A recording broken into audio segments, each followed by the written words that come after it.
stampa. Ma certo, la rassegna stampa senza paura. Non rassegniamoci alla solita rassegna stampa, signori, voglio darvi di più.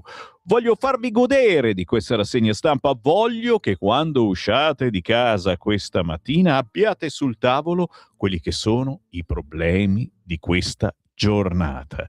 E allora, signori, cosa c'è di meglio che scegliere Radio Libertà? Cosa c'è di meglio che scegliere Francesco, Simone, Sammy, Natalia, tutti quelli che lavorano qui in redazione, e il Beppe, e che l'Alter, e il Vincent. Oh, siamo tutti qui anche oggi per fare una controinformazione potentissima che nessuno sa fare o che nessuno vuole fare per raccontarvi i quotidiani di quest'oggi. Oh, i quotidiani, i giornali, devo sempre specificare perché voi, gentilissimi, e vi ringrazio, mi fate avere anche molti collegamenti internet, eccetera, interessantissimi, ma per leggere internet dovrei fare una rassegna stampa internet. Qui invece è una rassegna stampa che, sentite il rumore? Rumore di carta. Mi baso sulla carta, che molte volte è anche igienica, e devo leggervi quella, capisci? Certo, non vado a leggervi i soliti articoli triti e ritriti, le solite menate ignoranti e balbuzienti, ma cerco di stare in argomenti che vi tengano cicapeo svegli, ok? E allora subito il buongiorno si sente dal Varin, ma anche dai vostri messaggin, perché ricordate, ogni parola che dico la potete tranquillamente commentare da questo momento, scrivendomi un messaggio WhatsApp al 340 6709 659. Potete darmi il buongiorno, potete raccontarmi dove vi trovate in vacanza o dove state per andare, ma soprattutto il vostro pensiero su un argomento che vi è venuto in mente, magari ascoltando ancora il telegiornale di ieri sera e vorreste saperne di più. Scrivete WhatsApp al 340 6709 659. Stranamente il sito del Corriere apre con gli autovelox, perché avete capito che Matteo Salvini si è un po' stufato di tutti questi autovelox taroccati o semplicemente non ufficiali. Ci sono comuni in Italia che si fanno tanti soldi, Milano addirittura milioni di euro con, i, con le telecamere del quadrilatero della moda. Io rimango esterrefatto, veramente, milioni di euro. Chiaro che forse c'è qualcuno che sta esagerando, dice Salvini, e in effetti da quest'oggi potranno funzionare solo gli autovelox omologati, e molti non lo sono. Infatti il Corriere apre con domande e risposte autovelox, cosa controllare. Per capire se la multa è valida, il nuovo decreto cancella le vecchie sanzioni. Da domenica 12 luglio, ieri, è entrato in vigore il decreto del MIT che disciplina omologazione, taratura e controlli. Ecco le domande, le risposte alle domande più comuni: come, entro, quando corre fare ricorso e se ci sia la certezza di vincerlo. Interessante, sicuramente, c'è può stare, naturalmente su tutti i siti il caldo, la terza ondata, come nascono le temperature roventi, come sopravvivere anche alle notti, no al caffè, fare docce tiepide, attenzione ai farmaci, cosettine che già i nostri nonni ci avevano un pochettino raccontato, però è giusto riprenderle.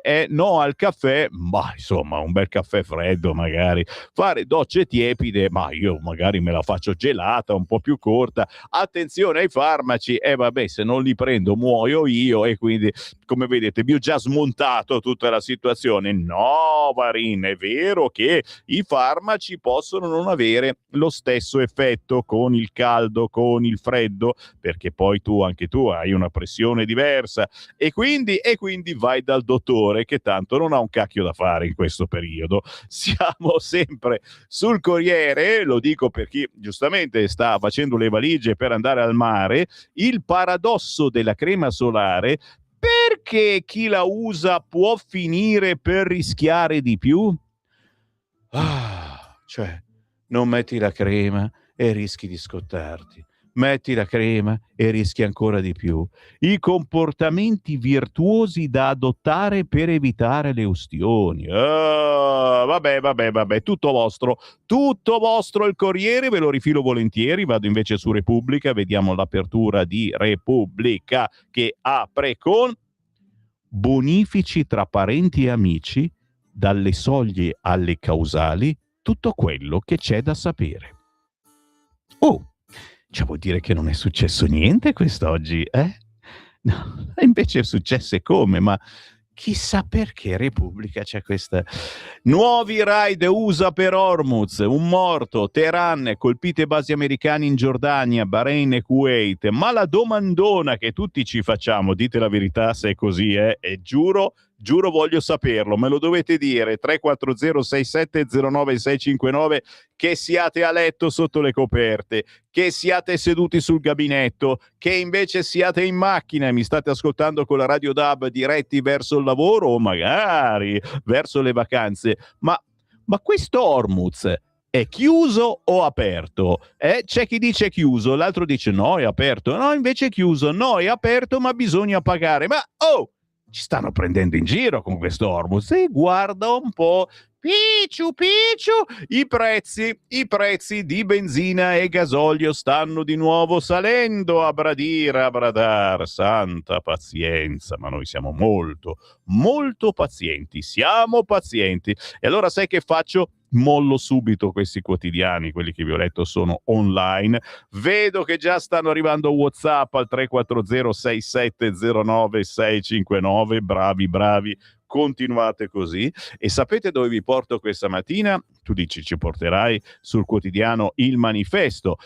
No, non posso portarvi da nessuna parte, ragazzi. Ho una tristezza perché oggi è lunedì e non esce il Manifesto e il quotidiano comunista non c'è neanche quell'altro, l'Unità non esce più, finché non lo compra il PD non esce e mi ritrovo davvero orfano. Allora appello figlio d'Apollo, mi dite per favore qual è il quotidiano secondo voi più comunista che potrei mai leggere?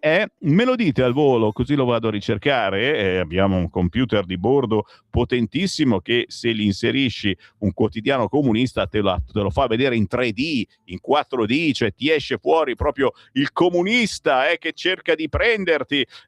Scrivete 340 6709 659, datemi un comunista, perché non ci sono quotidiani comunisti quest'oggi fuori e sono tristissimo. Ma che cosa vado a leggere? Scusa, Sole 24 ore, non c'è niente.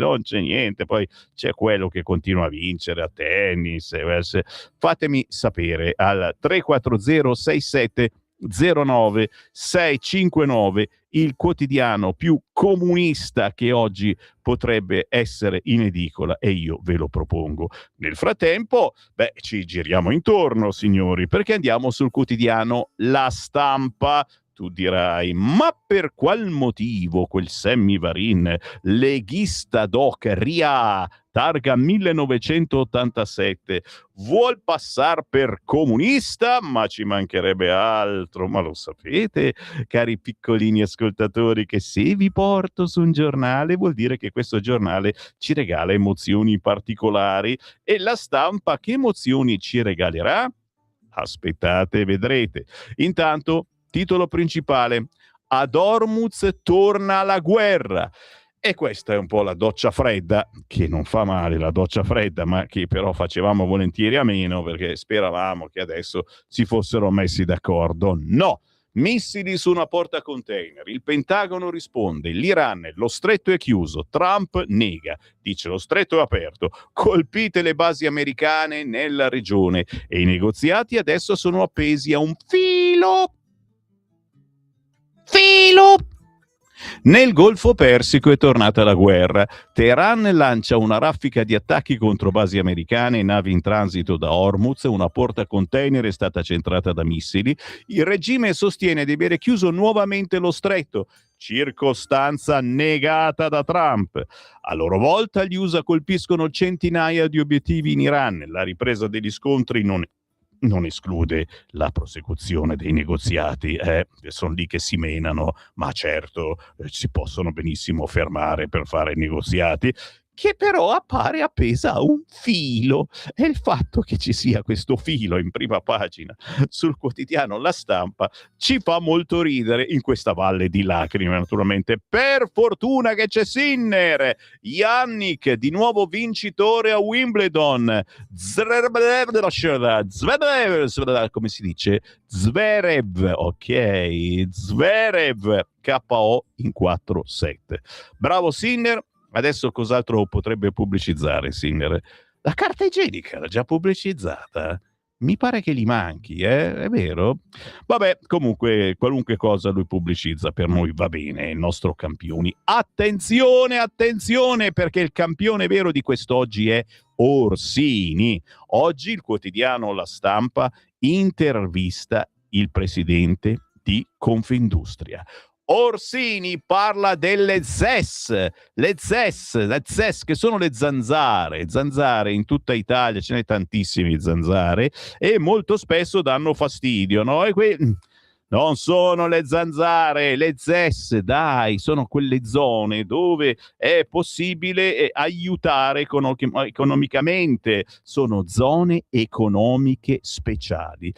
Perché le vogliamo soltanto al sud, che con i soldi del PNRR adesso è più ricco del nord e c'ha un PIL molto più grande del nostro, e ci stiamo un pochettino offendendo perché siamo noi il treno che tira l'Italia, e adesso questa cosetta che il sud va meglio di noi, capisci un attimo? Bene, Orsini propone le ZES in tutta Italia, alle imprese serve velocità e noi ne siamo contenti, sai perché? Perché questa proposta delle ZES anche al nord è della Lega. Ne parleremo alle 9 con l'onorevole Riccardo Molinari, che è capogruppo della Lega alla Camera. Una PDL per avere zone economiche speciali anche al nord. Un'idea di Molinari. E comunque, il sud deve continuare a crescere perché l'Italia ha bisogno di viaggiare alla stessa velocità, ma adesso serve una ZES unica per tutto il paese. Bisogna sbrogliare la matassa burocratica con una conferenza dei servizi che metta tutti gli enti allo stesso tavolo e abbia il potere di far partire gli investimenti. Emanuele Orsini promuove il progetto dei governatori per estendere al nord il modello dei piani speciali per l'industria in modo da accelerare gli investimenti industriali. È giusto che questo strumento di semplificazione sia applicabile a tutto il paese, mantenendo un occhio di riguardo per il Mezzogiorno, dice il presidente di Confindustria. Avete capito qualcosa? No? Restate con me perché tra poco vi spiego meglio. Urso apre al piano.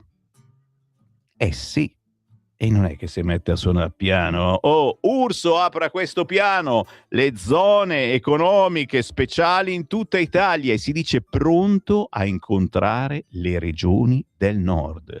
Dal ministro Urso sì alla richiesta di istituire zone di accelerazione industriale al nord.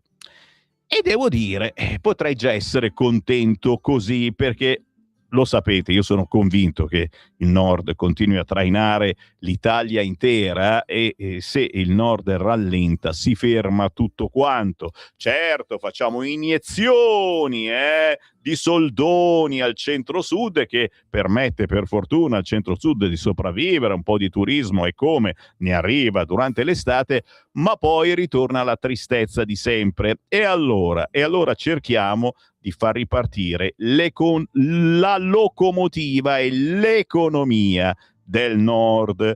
Pensate che ce la possiamo fare? Scrivetemi 340 6709 659. Intanto io sono sempre pericolosamente sul quotidiano La Stampa, sempre per un buon motivo, non vi porto mai a caso.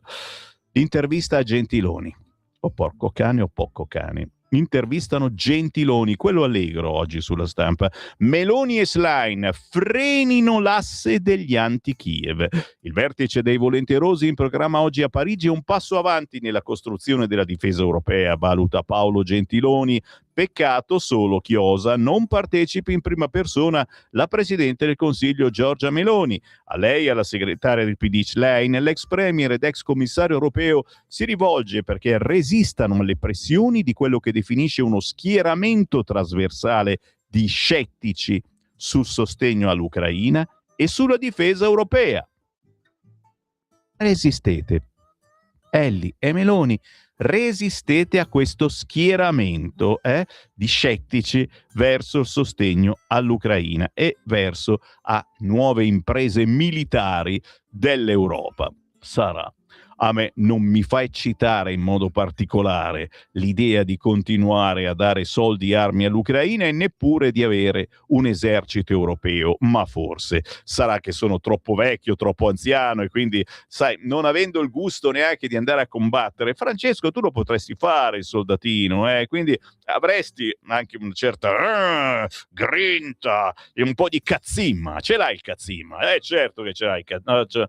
Non lo trova, vabbè. Comunque, vedete, fatemi sapere voi se vi è rimasto un po' di cazzimma. Prima di tutto, dove lo spacciate, che ne abbiamo bisogno. Inviate un messaggio al 340 6709 659. Oggi, sappiatelo, c'è Gentiloni anche sulla Stampa. Ma non era neanche per questo che ero venuto sulla Stampa, signori, vi ho fatto penare.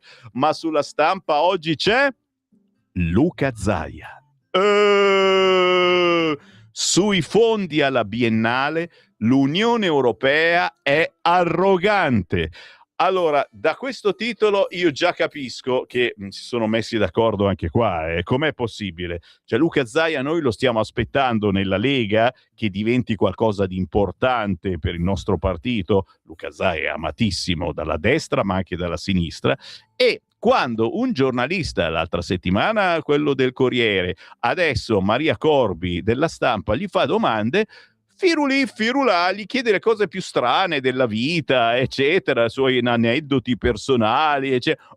Mai una domanda sul suo futuro politico. Cosa ha deciso di fare Luca Zaia? Adesso vediamo, Ci arriviamo, ragazzi, oggi puntatona questa, Se mi state guardando su Facebook o su YouTube, schiacciate il tastino condividi e inviate questa puntata della rassegna stampa a parenti, amici. Non rassegnatevi, qui c'è roba buona, c'è la ciccia, gnam gnam. E guardate a pagina 7 cosa scrive la Stampa.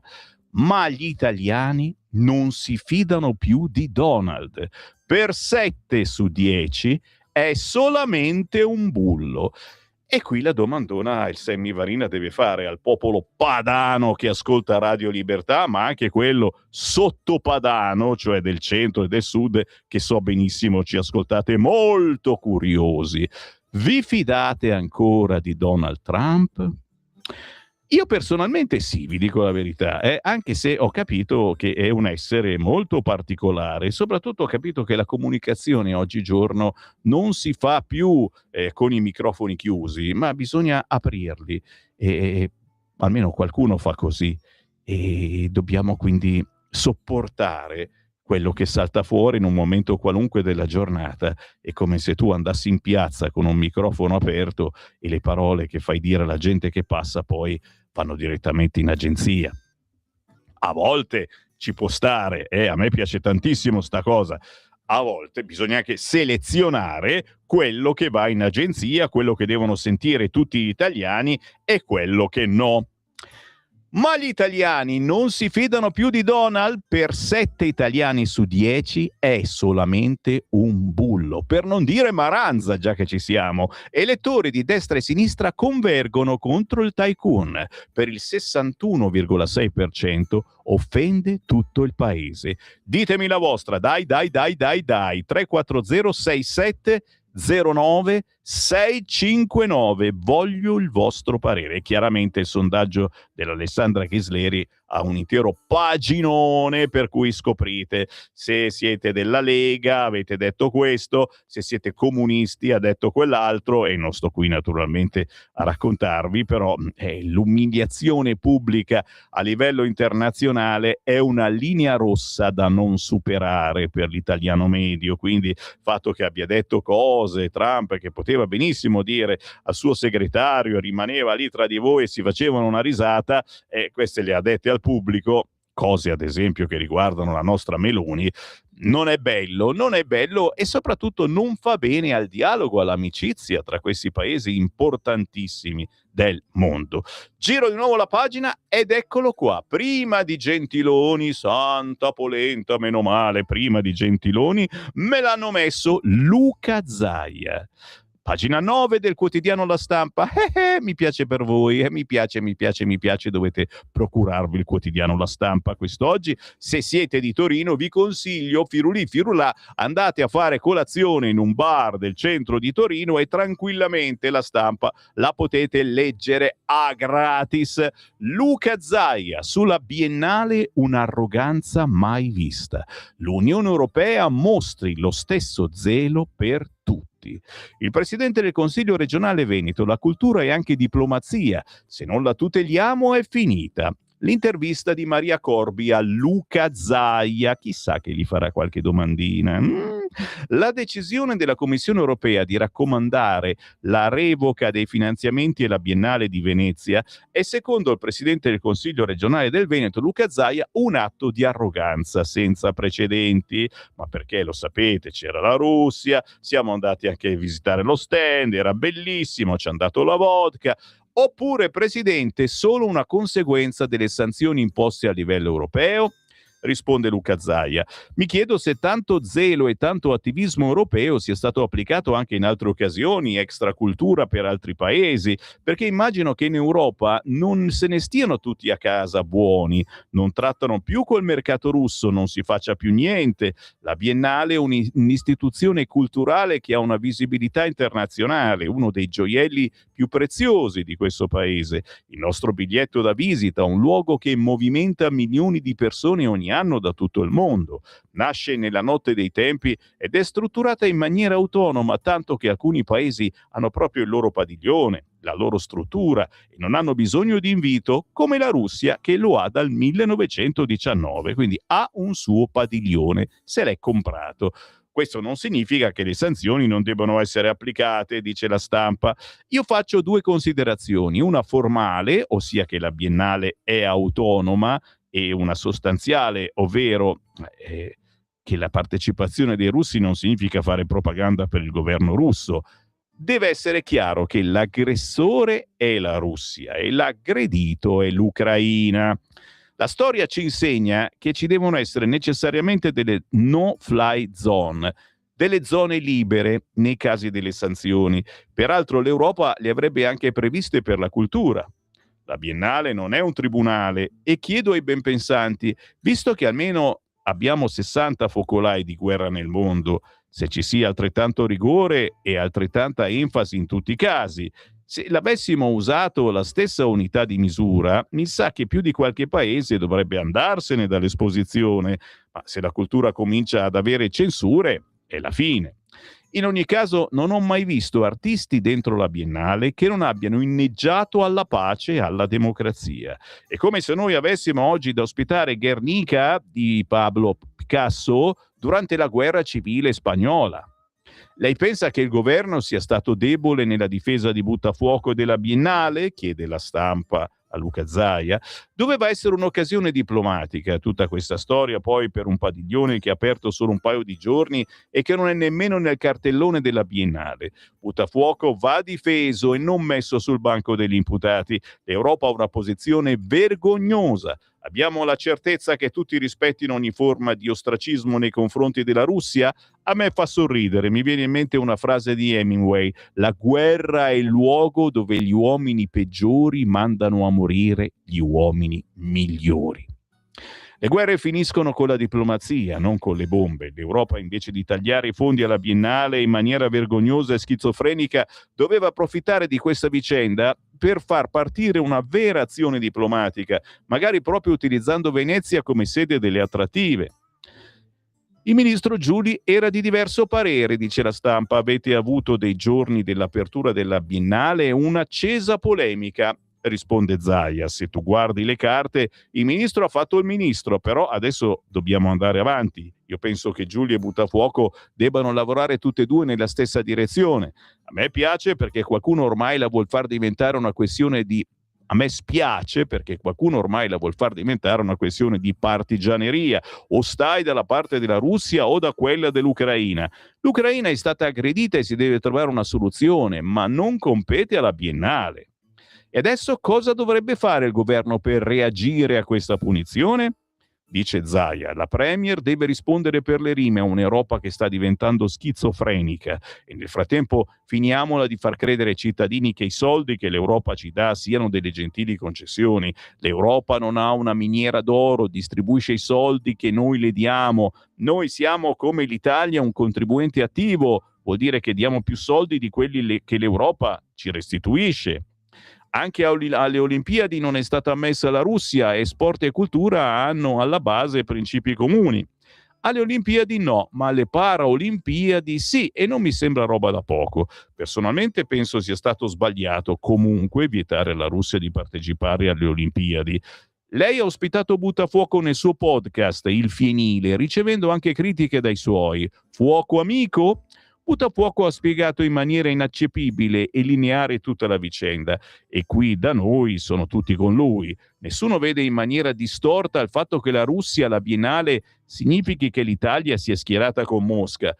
La lettera che chiede una punizione per la Biennale è stata firmata da 22 ministri della cultura. Risponde Zaia, tutto questo eccesso di zelo a me mi puzza.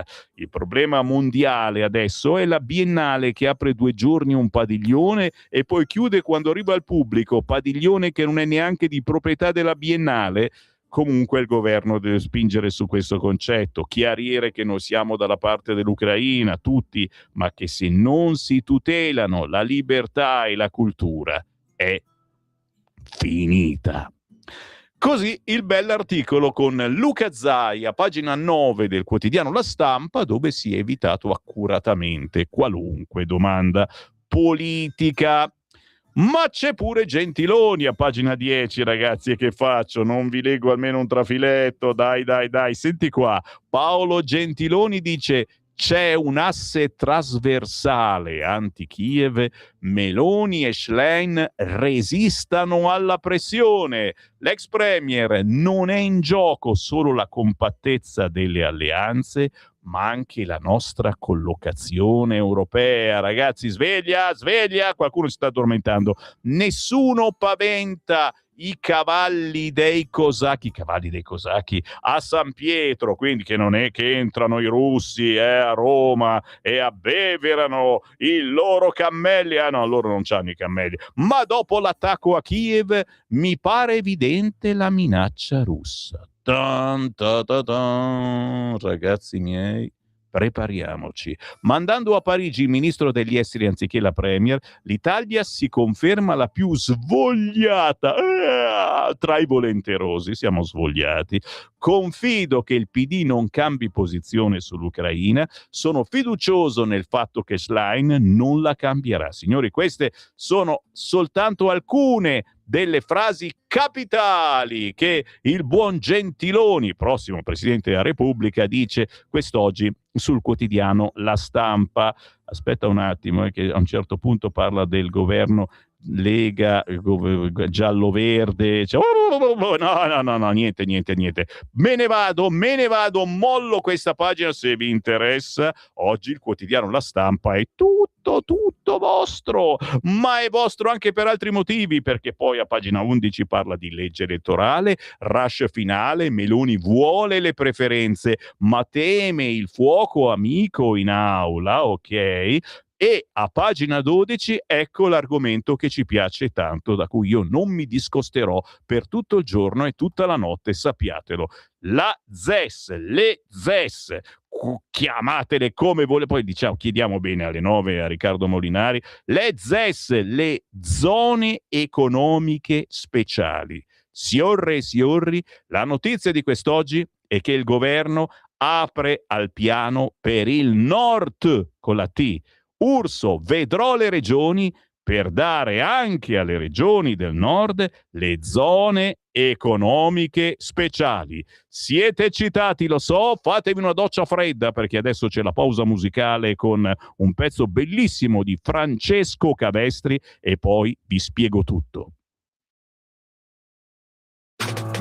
Stai ascoltando Radio Libertà, la tua voce libera, senza filtri né censura. La tua radio.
Ragazzi, io oggi ho indossato la camicia bianca, sembro un gelataio elegantissimo per mandare in onda alle 8 Francesco Cavestri. La sua Noè è solo la capostipite di tante canzoni inserite in questo nuovo album, un'arca in grado di traghettare e far convivere generi e linguaggi musicali differenti. Cercatelo, questo bravo pianista bolognese, Francesco Cavestri, su tutti gli store digitali o semplicemente su YouTube. La canzone è intitolata Noè. E questa è la strada più bella, signori. Tra una notizia e l'altra, ogni mezz'ora, Sammy Varin vi avvicina la musica indipendente alle vostre orecchie, quegli artisti non famosi, sconosciuti a livello nazionale, ma che noi vi proponiamo perché secondo noi sono di gran qualità. E a richiamo alla vostra fantasia musicale, così magari vi staccate dai soliti pezzi che girano sulle solite radio alla solita ora, naturalmente. Qui no, siamo liberi di trasmettere quello che vogliamo e la programmazione, soprattutto quella di Sammy Varin nella rassegna stampa, è molto succosa. Mi avete richiesto il quotidiano Il Domani. Ah sì, perché prima vi ho chiesto giustamente un quotidiano comunista, visto che oggi siamo orfani, non c'è il manifesto, non c'è più l'unità, ma tornerà l'unità, non posso pensare che non torni mai più, ma io piango. Cosa mi fate leggere qualcosa di comunista? Leggi Il Domani, allora dai, andiamo a leggere il quotidiano Il Domani. Ecco qui.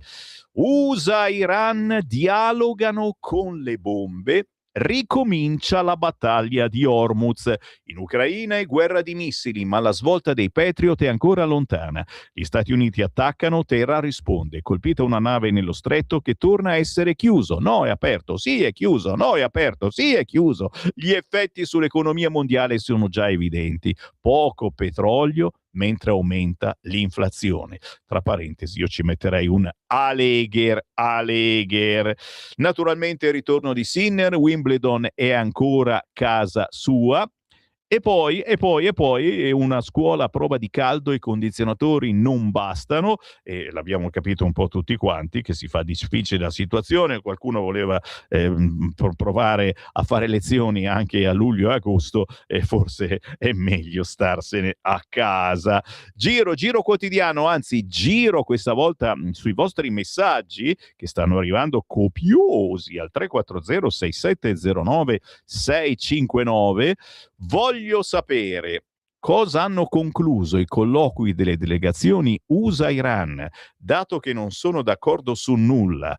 Presa in giro in stile arabo, oltre a laute mangiate. Mi piacerebbe leggerlo. Zelensky, piccolo ducetto, ha fatto dimettere il suo primo ministro. Tra scandali e arricchimenti, noi lo abbracciamo cordialmente. Interessante. Ancora, caro Sammy, come puoi leggere, le zecche di sinistra sono anche dentro l'intelligenza artificiale e censurano il libero pensiero come quanto vogliono. Saluti da Enzo. Enzo, cosa ti è successo? Dicevo che anche per giovinezza, proprio come per Cara al Sol, il testo è associato a un periodo storico delicato e non posso fornirlo per via delle mie direttive, dice l'intelligenza artificiale. Entrambi i brani fungevano da potenti strumenti di propaganda per i rispettivi regimi. C'è qualche altro aspetto di questo che ti interessa? Fai giri di parole l'intelligenza artificiale. Sammy, leggi la Pravda, ma anche quello non è più comunista. Ma allora ragazzi, sono disperato, io non vado avanti, e se non mi date un quotidiano comunista da leggere io sono disperato. Perché la Corte Suprema di Perugia vieta di specificare la nazionalità degli stranieri che delinquono? Bravo Marcello da Ostia, una bella notizietta uscita proprio in questo weekend. Calci al dietro al signor Gentilò che voleva regalare il nostro mare alla Francia. Pedate, indovina dove? Non voglio saperlo, Erminio. Pedate politiche, naturalmente. Certo, non abbiamo un buon ricordo di Gentiloni. Il problema è che non abbiamo un buon ricordo di nessuno, capito? Non è così facile individuare un politico di destra o sinistra che ci abbia lasciato un buon ricordo. Questo perché? Ve lo dico proprio col cuore in mano, perché anche se hanno fatto buone cose, sono stati tutti così tanto infangati, sputtanati da tutti i quotidiani, che l'italiano medio poi ha soltanto ricordi negativi. E noi, con la Lega, con Matteo Salvini, con gli altri del gruppo di centrodestra, e ci proviamo ogni giorno a spiegarvi quello che di buono ha fatto la Lega e il centrodestra in questi anni, ragazzi, che poi quello che vuole Vannacci, signori, quello l'avete visto ieri sera sulla 7, come si è difeso come un guerriero attaccato da questi rappresentanti comunisti del giornalismo, si è difeso come non mai, ma che cosa ha detto? Ha detto cose che dice da sempre la Lega, signori. Eh, Cos'altro aggiungere? Aggiungetemelo voi. 340 6709 659. Sammy, secondo me, quando uno è amato dalla destra e pure dalla sinistra, è un attimino democristiano, non leghista, dice Pietro. Pietro ammicca che Zaia non sia leghista. Pietro, mi viene difficile seguirti in questo. Diciamo che ha delle aperture sicuramente, ma che non sia leghista, cavolo. Dobbiamo ricordare i principi della Lega, che cosa sono, a volte ce li dimentichiamo. Gentiloni, Gentiloni, non me rompe lì, chiarissimo il concetto. Trump è un bullo, ma semplicemente perché l'Europa con questi leader che si ritrova vale zero.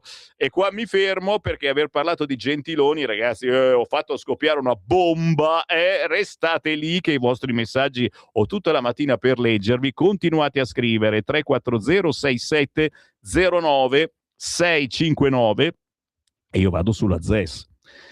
E perdonami, cioè qui la Lega è riuscita a convincere parecchia gente che anche il Nord ha bisogno di queste ZES, le zone economiche e sociali, per il treno che traina l'intera area italiana. Il ministro ha detto bene la proposta dei governatori per rilanciare le imprese, l'esecutivo punta a individuare le aree per rafforzare la manifattura, signori. Adolfo Urso. Dal ministro delle imprese del Made in Italy Adolfo Urso, semaforo verde alla proposta delle regioni italiane che chiedono al governo di istituire aree o zone di accelerazione industriale al nord. Il piano che stanno preparando i governatori, anticipato ieri dalla Stampa, poi sentiamo alle 9 Riccardo Molinari dal Piemonte, punta essenzialmente a favorire gli investimenti in alcune aree dedicate, facendo leva su iter autorizzativi semplificati, meno burocrazia, agevolazioni fiscali. Per il titolare del Mimit, come spiega il nostro giornale, quella proposta dalle nostre regioni è un'iniziativa di grande rilievo e mi riprometto di incontrare nei prossimi giorni le regioni del nord che l'hanno promossa per far partire il prima possibile le procedure per l'individuazione delle aree di accelerazione industriale previste nell'Industrial Accelerator Act che abbiamo fortemente voluto che è in discussione nel trilogo europeo, ovviamente in una logica di coesione nazionale, quale dobbiamo sempre garantire. E qua mi fermo perché la cosa si fa complicata, però avete più o meno capito.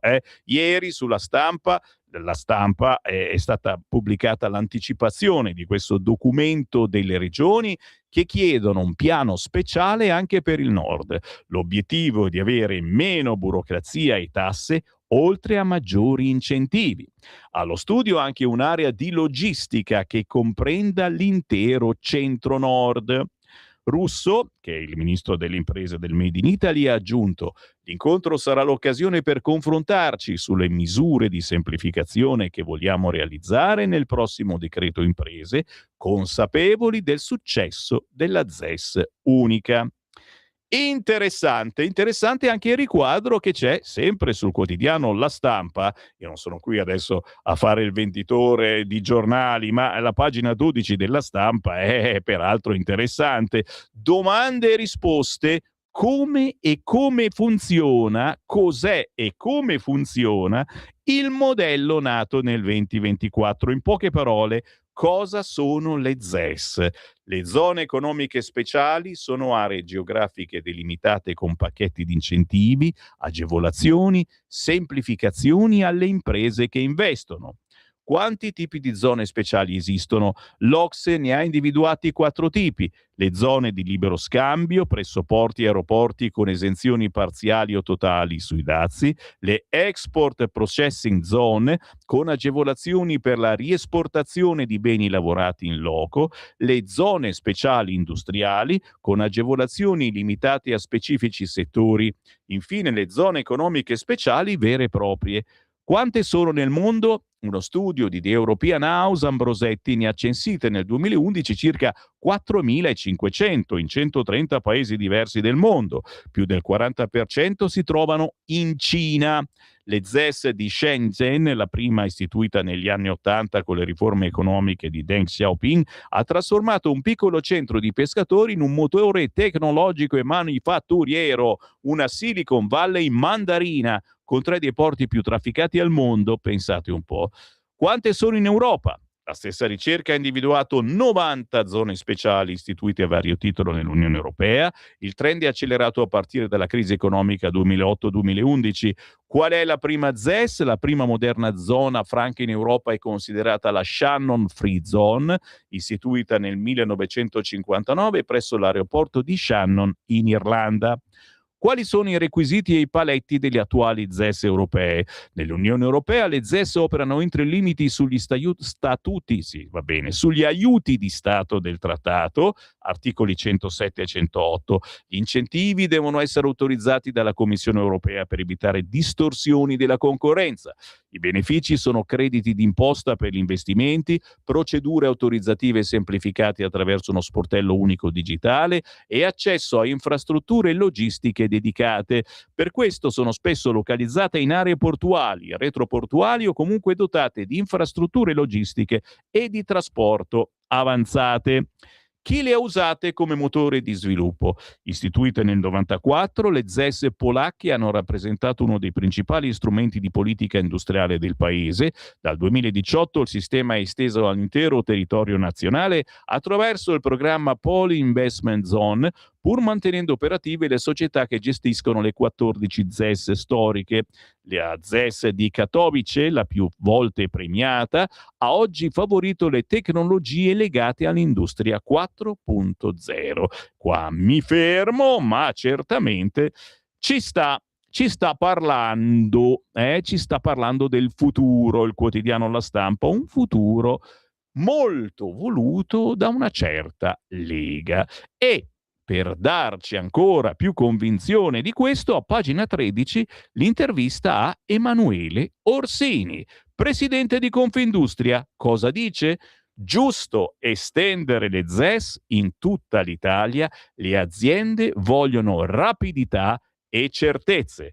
Il presidente di Confindustria, con la zona speciale spinta agli investimenti dall'estero. Emanuele Orsini dice ancora: serve una regia nazionale e una visione d'insieme su infrastrutture, logistica, energia e politica industriale.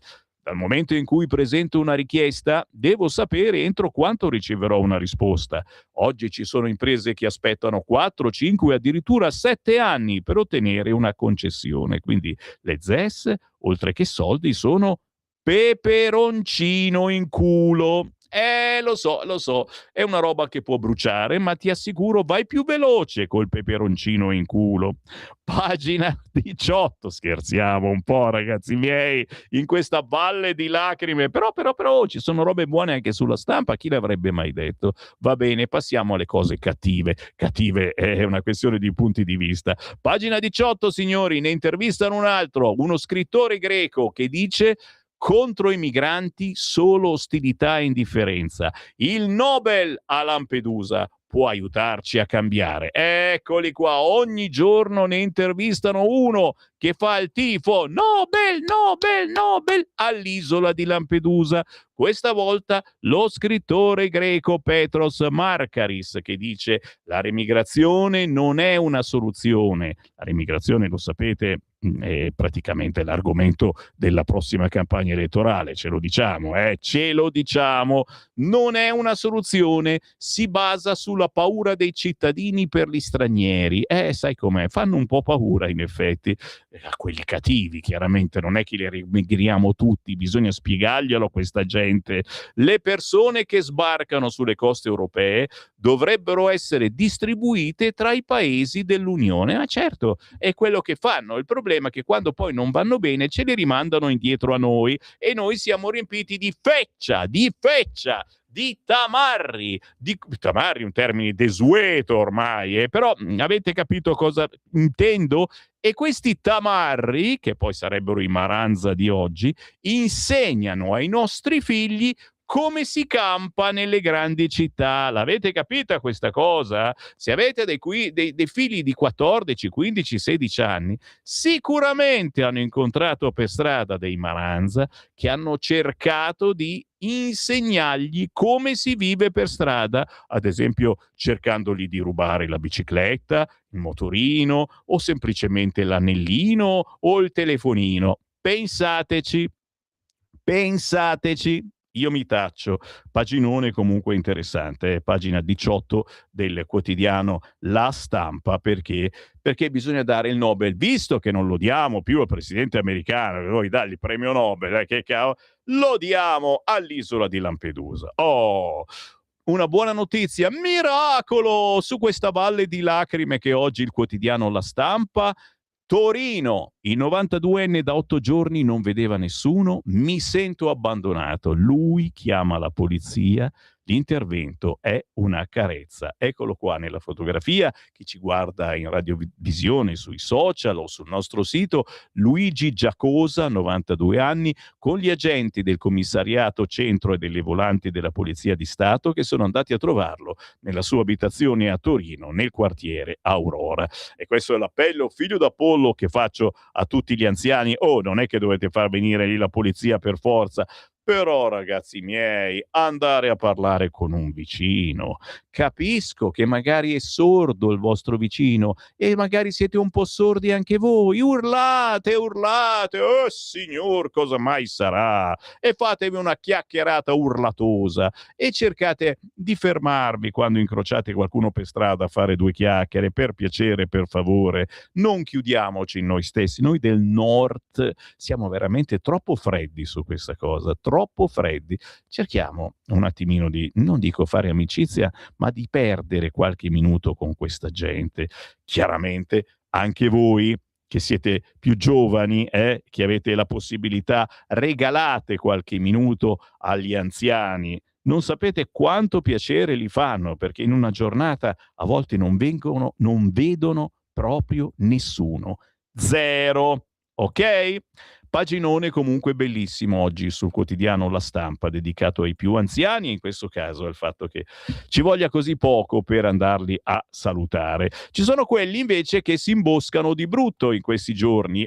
Pagina 22 c'è la storia scritta da Max Cassani della guida alpina che prima iniziò per gioco, 43 anni l'inizio per gioco, adesso che fa? Valle d'Aosta come il mare, la scommessa di Rudy che produce l'olio dai ghiacciai. Ora punta alle 300 bottiglie l'anno, signori. Ebbene sì, Rudy Perronet, guida alpina e olivicoltore. In alta quota il cambiamento negli ultimi 10 anni è stato profondo e rapidissimo. Da lì l'idea della Huile de Glacier. In bocca è amaro e piccante, al naso sa di erbe amare e aromatiche. Il mio sogno, fare breccia nella cucina locale tra Fontina e Polenta, signore e signori. Questo fa l'olio in alta montagna. C'è una sola regione italiana in cui non si produce olio d'oliva, o meglio non si produceva, La Valle d'Aosta.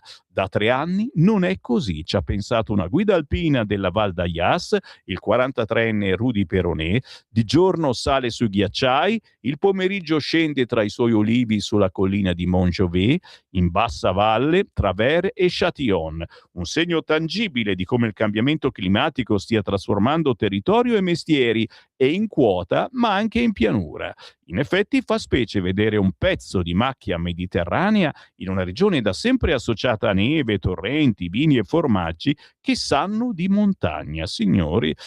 Bella meditazione per questi giorni caldi, andare in alta montagna e comprarsi l'olio di montagna. Giro di nuovo le pagine, signori. Oggi la stampa ricchissima di polemiche, e ritorna la polemica sulla spiaggia libera, no attrezzata, no meglio libera. Signori, siamo ancora a Spotorno in Liguria. Il viaggio tra bagnanti e vacanzieri in Liguria non finisce nella località simbolo del mare accessibile, signori. Già, bagni o spiaggia libera, le due modalità di fruizione, il mare a confronto, a pagamento e a costo zero, con i servizi e le comodità o a diretto contatto con la sabbia. A Spotorno si è aperto lo scontro tra balneari e comuni sull'aumento degli spazi destinati alle spiagge libere. E insomma, voi conquistate la battaglia delle spiagge. Il tema affrontato in queste pagine e anche negli scorsi giorni, uno scontro tra i balneari e il sindaco, in ballo il passaggio dal 3,5 al 40% della quota di arenile libero. Insomma, rischiate che la prossima volta che andate a Spotorno ci sono tutte le spiagge libere. 340 6709 659. Voglio sentire il vostro messaggino, il vostro pensiero. Mi raccomando, che queste sono cose che prima o poi vi riguardano, così come queste altre. Pagina 27. L'economia del lunedì ci porta nelle vacanze e nei costi invisibili. Io avrei scritto costi fantasma. L'Unione Europea introduce le nuove regole per chi viaggia in aereo, ma l'entrata in vigore è ancora lontana. Dal bagaglio a mano alla scelta del posto, i prezzi nascosti fanno salire anche di 5 volte la tariffa base. Quindi noi adesso stiamo qua a farci il culetto, a prenotare le vacanze magari tra 6 mesi o ancora di più, e poi quando saliamo tutto si aggrava. La scelta del posto del trolley in cabina fa aumentare in media del 316% il prezzo di un volo low cost. Ma le nuove regole UE lo vieteranno. Ma ci credete? Secondo il Regno Unito, l'aggiunta di costi non opzionali induce i consumatori a spese extra fino a 3,5 miliardi di sterline ogni anno. Tra i costi più odiosi, il supplemento camera singola che le strutture ricettive applicano a chi pernotta da solo. Sui traghetti o sulle navi da crociera la connessione internet è spesso esclusa e agganciare involontariamente la rete satellitare è una stangata. Io infatti consiglio sempre di schiacciare il bottoncino aereo e fate a meno dei dati, e cosa vuoi che sia, tanto ci avete altro da fare, per favore, per piacere. Bel paginone oggi, anche questo interessante per quelli che si apprestano a fare un viaggettino, soprattutto fuori dall'Italia. Per chi resta in Italia, attenzione, perché qua ci stanno comprando tutto. Abbiamo visto arenili, eccetera, ma i data center sono sempre di più, ragazzi, e hanno bisogno di sistemi di raffreddamento giganteschi. E come si fa? Richiesti sistemi di raffreddamento a basso consumo d'acqua e centrali di teleriscaldamento. AWS dice va studiato caso per caso. Data center, oltre 80 richieste in Piemonte. Ecco la legge per frenare la giungla dell'intelligenza artificiale. Oltre 80 richieste dai colossi dei dati, il Piemonte diventa la seconda regione d'Italia ad attrarre data center.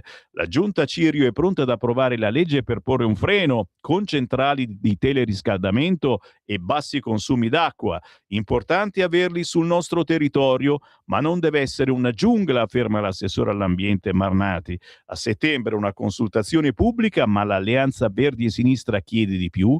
Ogni progetto va valutato caso per caso in trasparenza. C'è bisogno di un'incredibile quantità di energia per la vostra intelligenza artificiale. Chiedeteci, sì, quando ogni volta che fate una domandina all'intelligenza artificiale, quella consuma un fracco di energia.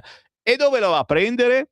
Tan, ta, da, da. E qua ci fermiamo, signore e signori, stanno per scattare le 8:30, ma dovete sbrigarvi a inviare i vostri WhatsApp al 340 6709 659, perché adesso c'è la pausa, il tempo della pubblicità, poi di una bellissima canzone intitolata Eternity di Savino Valerio e poi minimo, ragazzi, sono ancora qua con tanta roba buona, tanta roba ottima che si miscela a ciò che pensate voi su quanto vi ho detto finora e che ci porterà fino alle 9 quando arriverà il capogruppo della Lega alla Camera, Riccardo Molinari.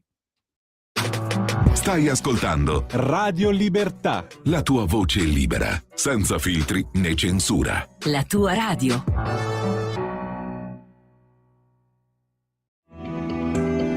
Il meteo.it presenta le previsioni del giorno. Pressione ben salda e caldo in ulteriore intensificazione sul nostro paese. Al mattino sole dominante e cielo pressoché sereno al centro-sud, salvo per qualche nube sparsa sulla Toscana. Nuvolosità irregolare anche al nord. Nel pomeriggio situazione sostanzialmente invariata, eccezion fatta per qualche addensamento che potrebbe formarsi soprattutto lungo le Alpi di confine. Per ora è tutto da ilmeteo.it, dove il fa la differenza anche nella nostra app. Una buona giornata da Federico Brescia. Avete ascoltato le previsioni del giorno. Lo amiamo perché ci offre sempre le cose più buone e naturali. Linea Alberto Acerbis. Buongiorno care amiche e buongiorno cari amici di Radio Libertà da Alberto Acerbis.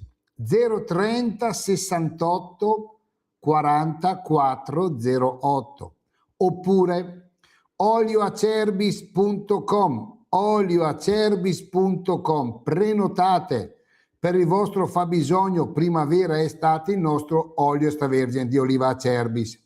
Chi ci conosce già, chi lo usa ormai da anni, sa che è un prodotto molto importante, specialmente a crudo. Un olio che nasce dall'estrazione a freddo di olive italiane certificate all'origine. Imbottigliamo tutte le mattine sulle sponde del lago di Garda per portare sulla vostra tavola un qualcosa di unico, meraviglioso, straordinario che il mondo ci invidia. Prenotatelo adesso, potete prenotarlo dicendo io ascolto Radio Libertà e questa, fidatevi, una grandissima opportunità per il mese di maggio o per il mese di giugno, perché a luglio noi non garantiamo assolutamente di avere disponibilità. Il prezzo è rimasto quello, il prezzo è rimasto 84 euro, 6 bottiglie da 1 litro di un olio meraviglioso. Se amate fare la scarpetta, se volete mangiare bene, state ascoltando un messaggio giusto al momento giusto. 030 68 40 408 oppure olioacerbis.com. C'è chi te la racconta sbagliata e chi te la racconta male. C'è chi te la racconta tagliata, e chi te la racconta al contrario e chi non te la racconta affatto. QDS te la racconta giusta. Ogni giorno la tua terra, il suo presente, le sue attese, la sua volontà di rinascita. Leggi, abbonati, scegli il Quotidiano di Sicilia. L'informazione giusta per crescere insieme.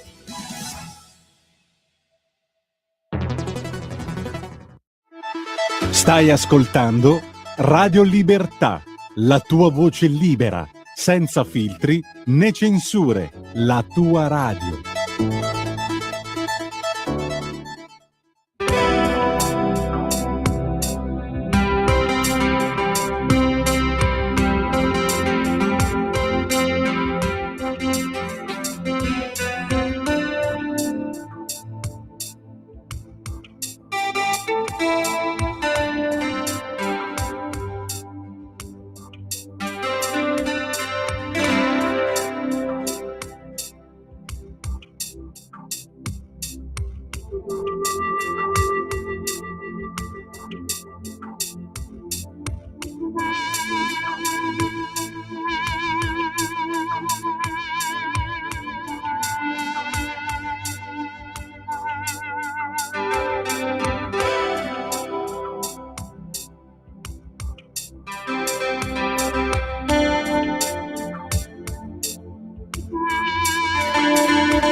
questa è musica che dà la forza di alzarti, uscire, andare a fare la spesa. Alle 8:37 ce la possiamo ancora fare, dai, alzarti e sei già alzato, sei già seduto su quell'auto e ti trovi in coda anche quest'oggi, tranquillo.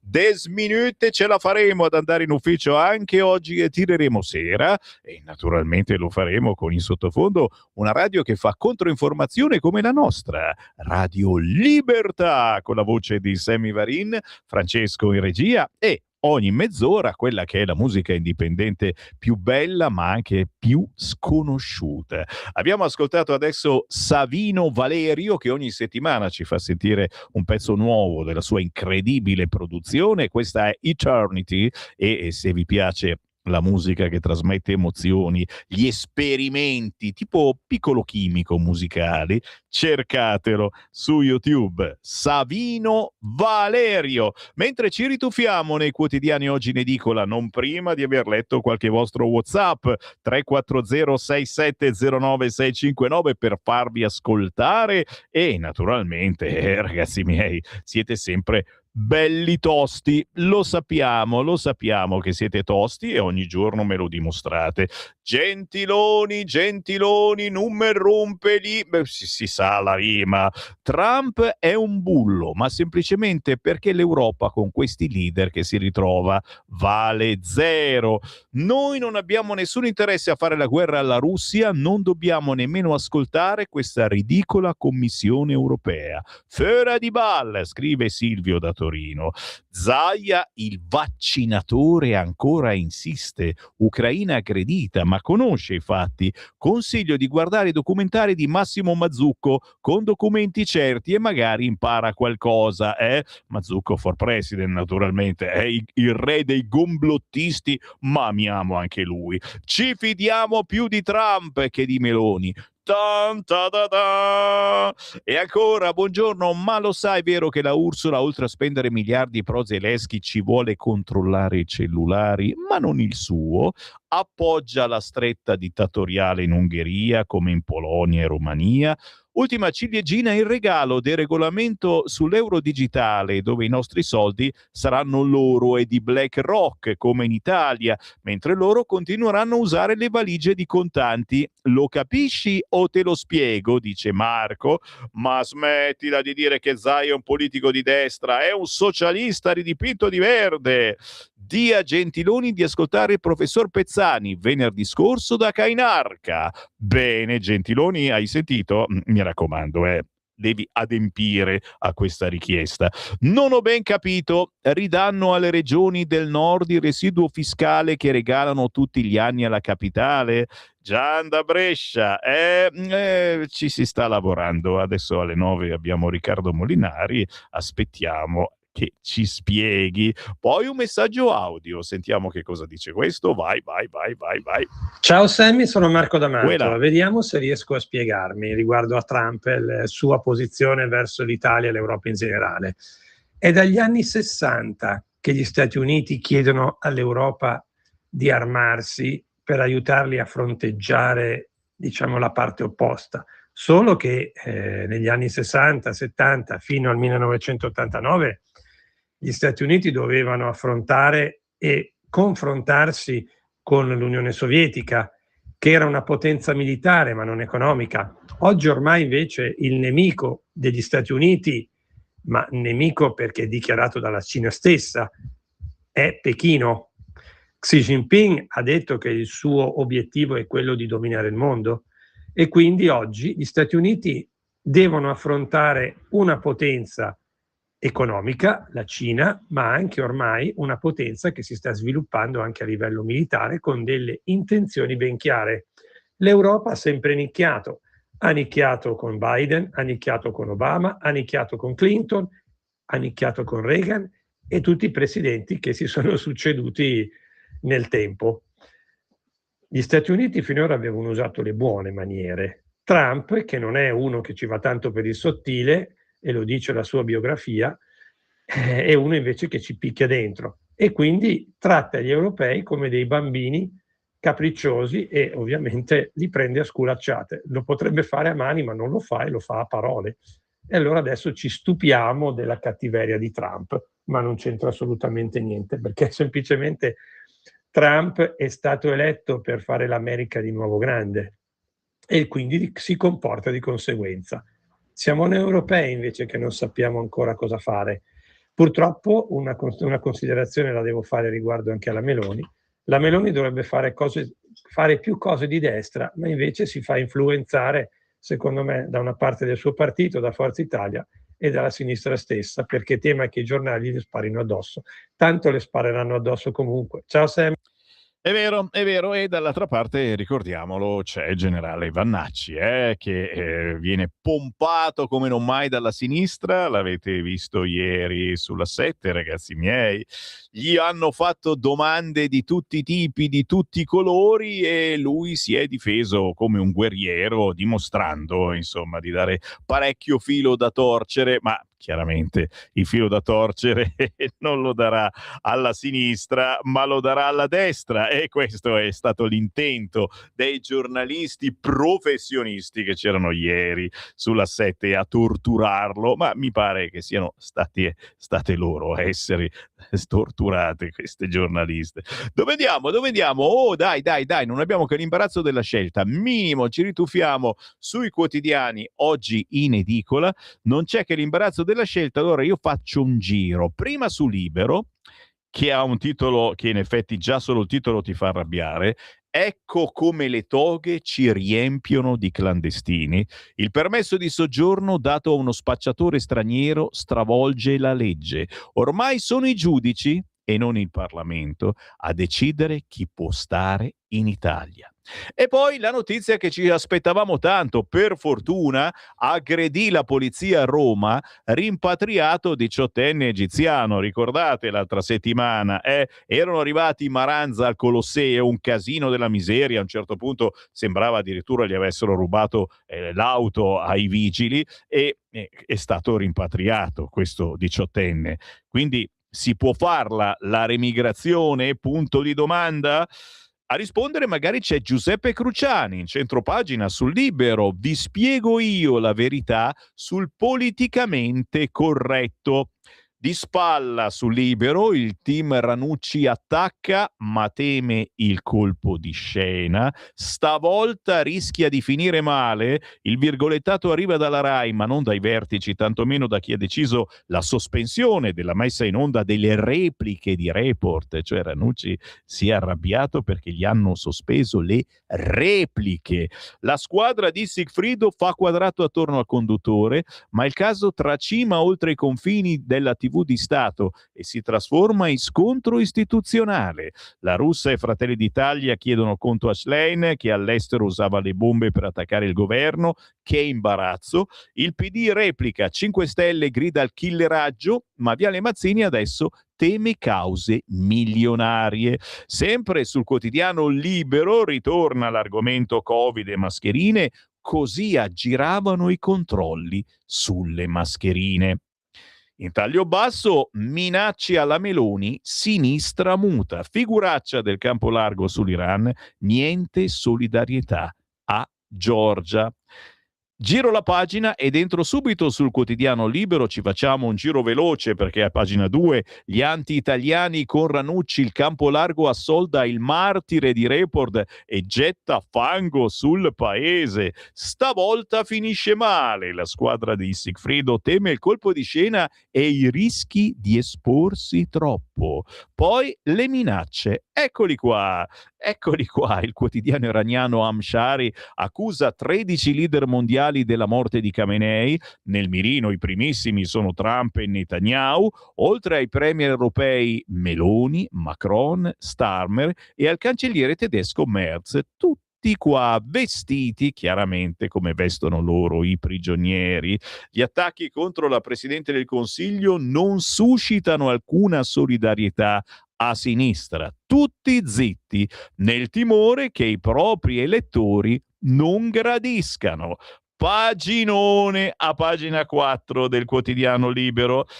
E poi parla delle preferenze, perché oggi alle 13 scade il termine per gli emendamenti alla famosa legge elettorale. La maggioranza cerca la quadra, la sinistra chiama la piazza, si cerca l'accordo in extremis. Come finirà? Ascoltate Radio Libertà, perché saremo i primi a dirvelo.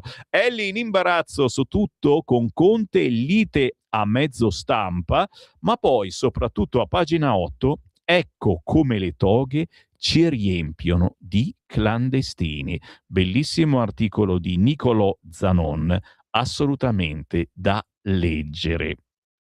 L'economia non corre se ci sono più immigrati. Altra meditazione che fa veramente il contrario di quello che si dice sugli altri giornali. Per il Financial Times la manodopera straniera a basso costo porta a un peggioramento dei livelli salariali e a un deterioramento generale della produttività.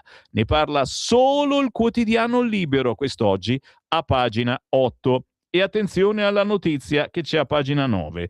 Aggredì la polizia a Roma, rimpatriato il Maranza.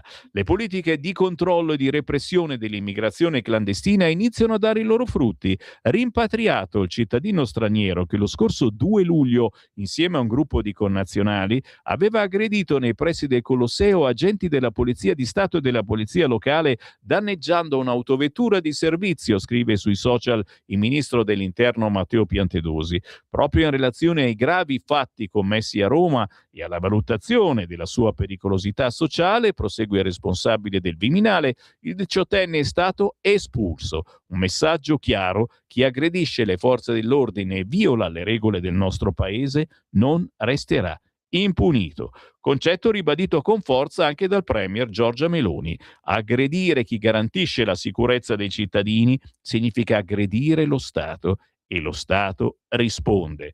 Qua mi fermo, ma c'è un intero paginone su questa cosa che sinceramente ci prepara a dire più spesso quel termine che abbiamo lanciato noi della Lega, ma che molti ancora hanno paura a spiaccicare. Remigrazione. Decidete un po' voi. Pagina 11, A come armi, T come trans, l'alfabeto scorrettissimo di Cruciani, e non gliel'avete ancora comprato il suo libro, Barboni, Straccioni, si chiama come la nostra radio. Cruciani ha copiato tutta la sua carriera da noi, iniziando a prenderci in giro quando eravamo Radio Padania Libera, mandando in onda tutte le registrazioni, le intercettazioni delle mie trasmissioni. Ma siamo diventati amici, solo che lui ha fatto i milioni, noi facciamo la fame. Si intitola Libertà, il nuovo libro di Giuseppe Cruciani, tutto Cruciani dalla A alla Z, l'alfabeto del politicamente scorretto. È sicuramente una bella idea portarvelo in spiaggia, sempre che chiaramente non andiate in luoghi musulmani. Coltellate tra stranieri per questioni di spaccio, ucciso 19enne egiziano, che poi qui qualcuno dice la cosa brutta, tanto l'importante è che si ammazzino tra di loro. Non è vero, perché questi poi insegnano ai nostri figli come ci si diverte. Crema, l'agguato in un parcheggio, fermati 2 stranieri, il sindaco, persone per bene, ostaggio di giovani delinquenti. Paginone con Alessandro Aspesi quest'oggi a pagina 14 del quotidiano Libero. Un altro caso a Pordenone, qui non ci sono accoltellamenti, ma c'è il muezzin che rompe le scatole. Non più le campane se all'alba ci sveglia la nenia del muezzin. Serenella Bettin. Una volta ci si svegliava con le campane, ora con il canto del muezzin. L'attacco è un po' scontato, ma disegna l'immagine di un mondo in trasformazione o in fase di sottomissione. L'Occidente cambia musica e al cantico delle creature sostituisce quello di Allah. Succede a Sacile, provincia di Pordenone. L'altra notte i sacilesi del quartiere San Michele sono stati svegliati proprio dalla nenia di colui che invitava i fedeli islamici alla preghiera.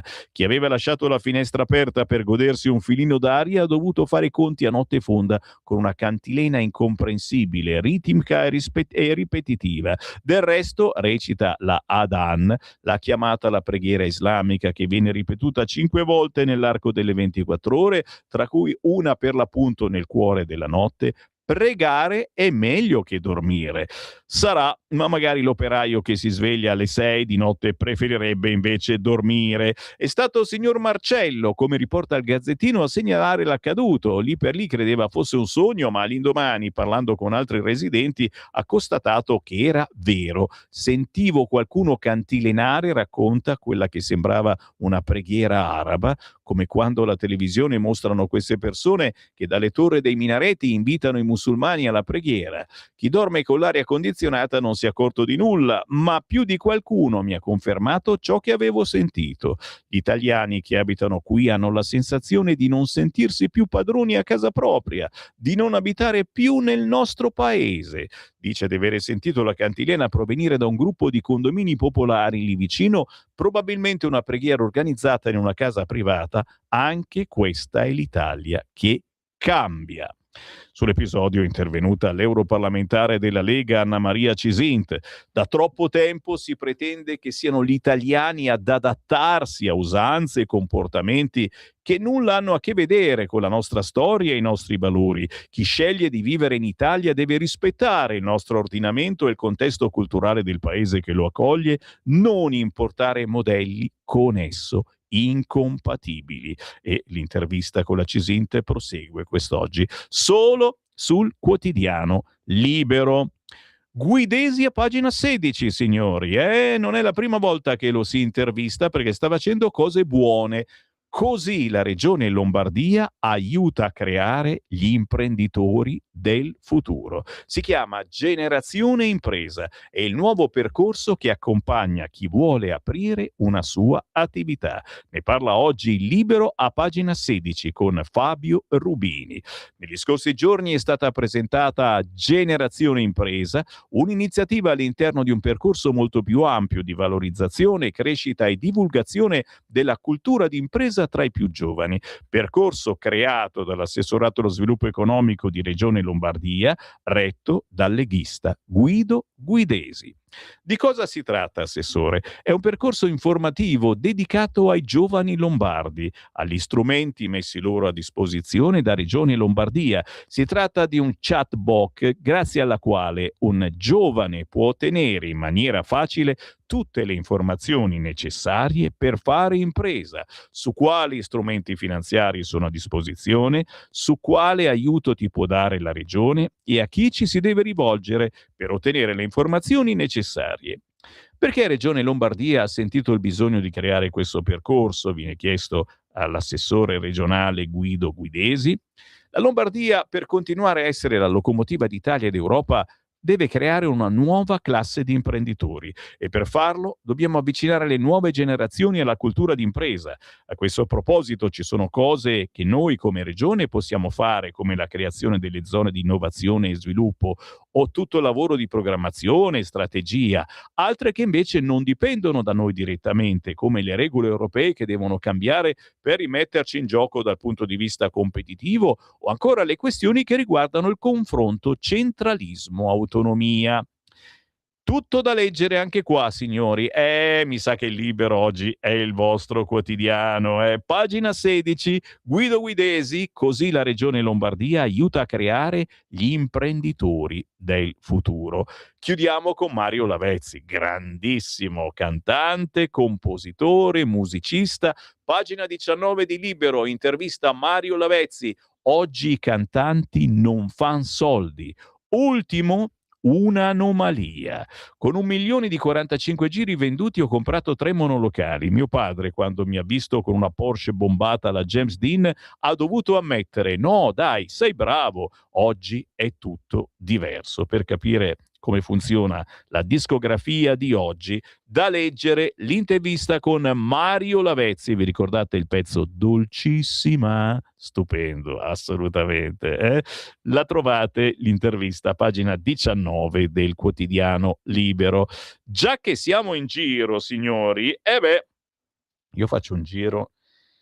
Oddio, Repubblica, aspetta un po'. Andiamo sul giornale che mette in primo piano la sinistra che difende i terroristi rossi, da sempre con gli estremisti la sinistra, l'opposizione critica il governo che partecipa al vertice USA contro la rete dei violenti Antifa, ma di spalla, rimpatriato l'immigrato della rivolta al Colosseo, pugno duro, e questo è importante ragazzi, È stato rimpatriato ieri il 18enne che il 2 luglio aveva assaltato un'auto delle forze dell'ordine al Colosseo di Roma. Il governo, nessuno resta impunito. Ragazzi, cominciamo a dirlo questo termine, remigrazione. Guarda che secondo me sarà il claim, la parola d'ordine della prossima campagna elettorale. Mago Varin, Dixit. Report, Ranucci sempre più solo.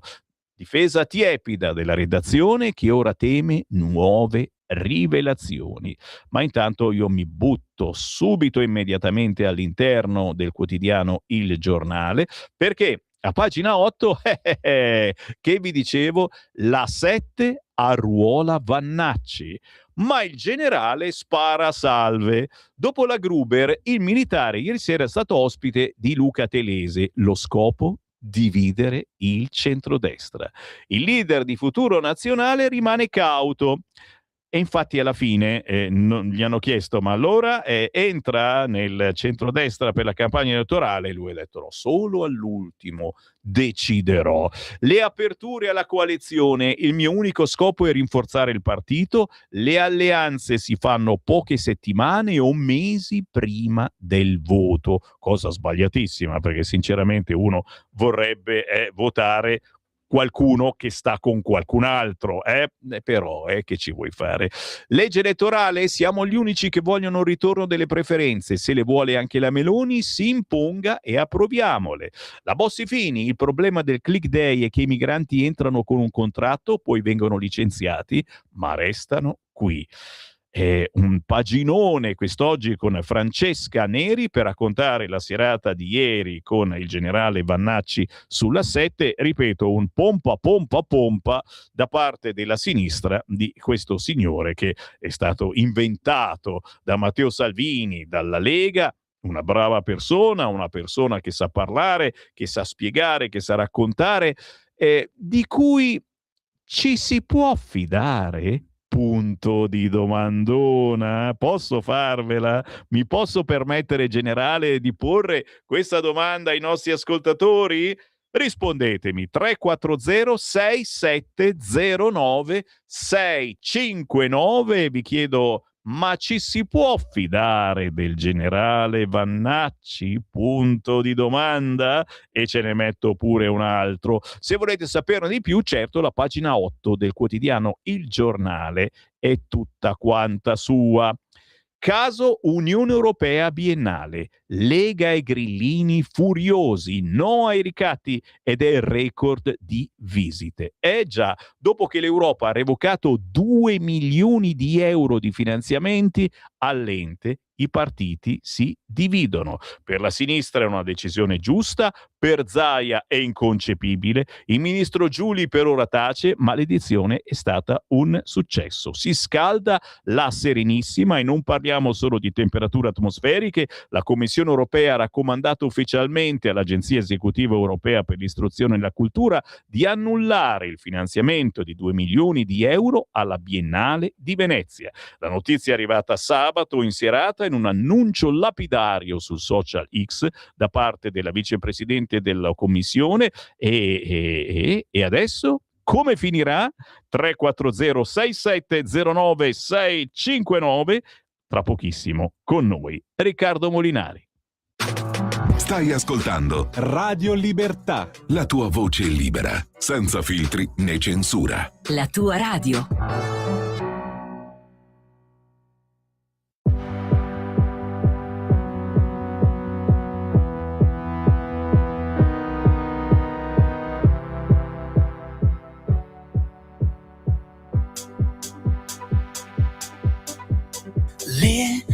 scarpe da tennis bianche e blu, seni pesanti e labbra rosse, e la giacca a vento.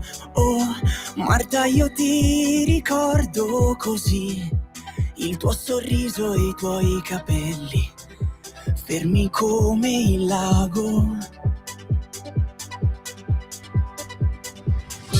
Lugano, addio, cantavi mentre la mano mi tenevi.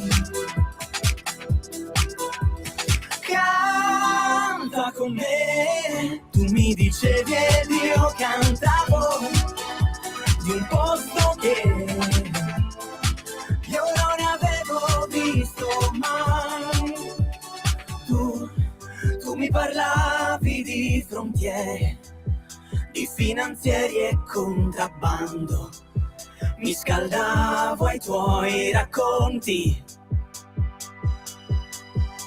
E mio padre sì, tu mi dicevi, quassù in montagna ha combattuto, poi del mio mi domandavi. E io pensavo a casa, mio padre fermo sulla spiaggia,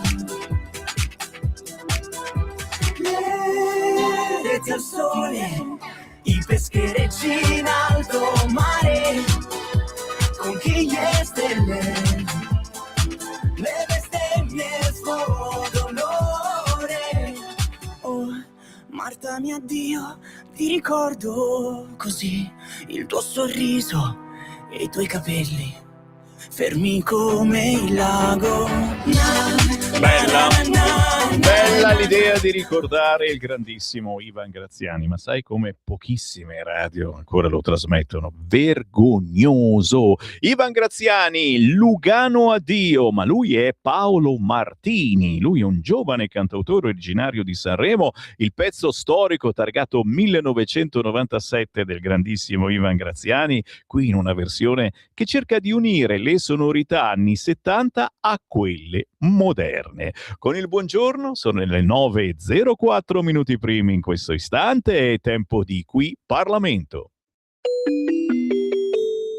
Qui Parlamento. Per fare quattro chiacchiere con il capogruppo della Lega alla Camera, ma anche capo di Regione Piemonte, la Lega Piemonte, Riccardo Molinari. Buongiorno.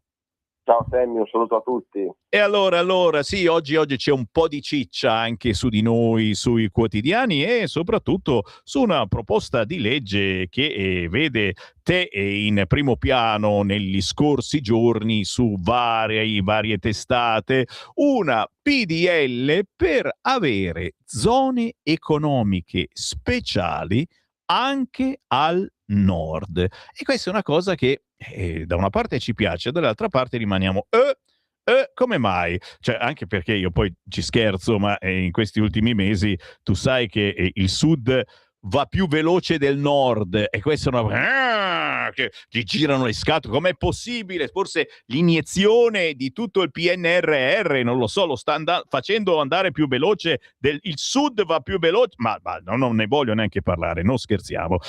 Praticamente si vorrebbe fare delle ZES, che sono queste zone economiche speciali, anche al nord.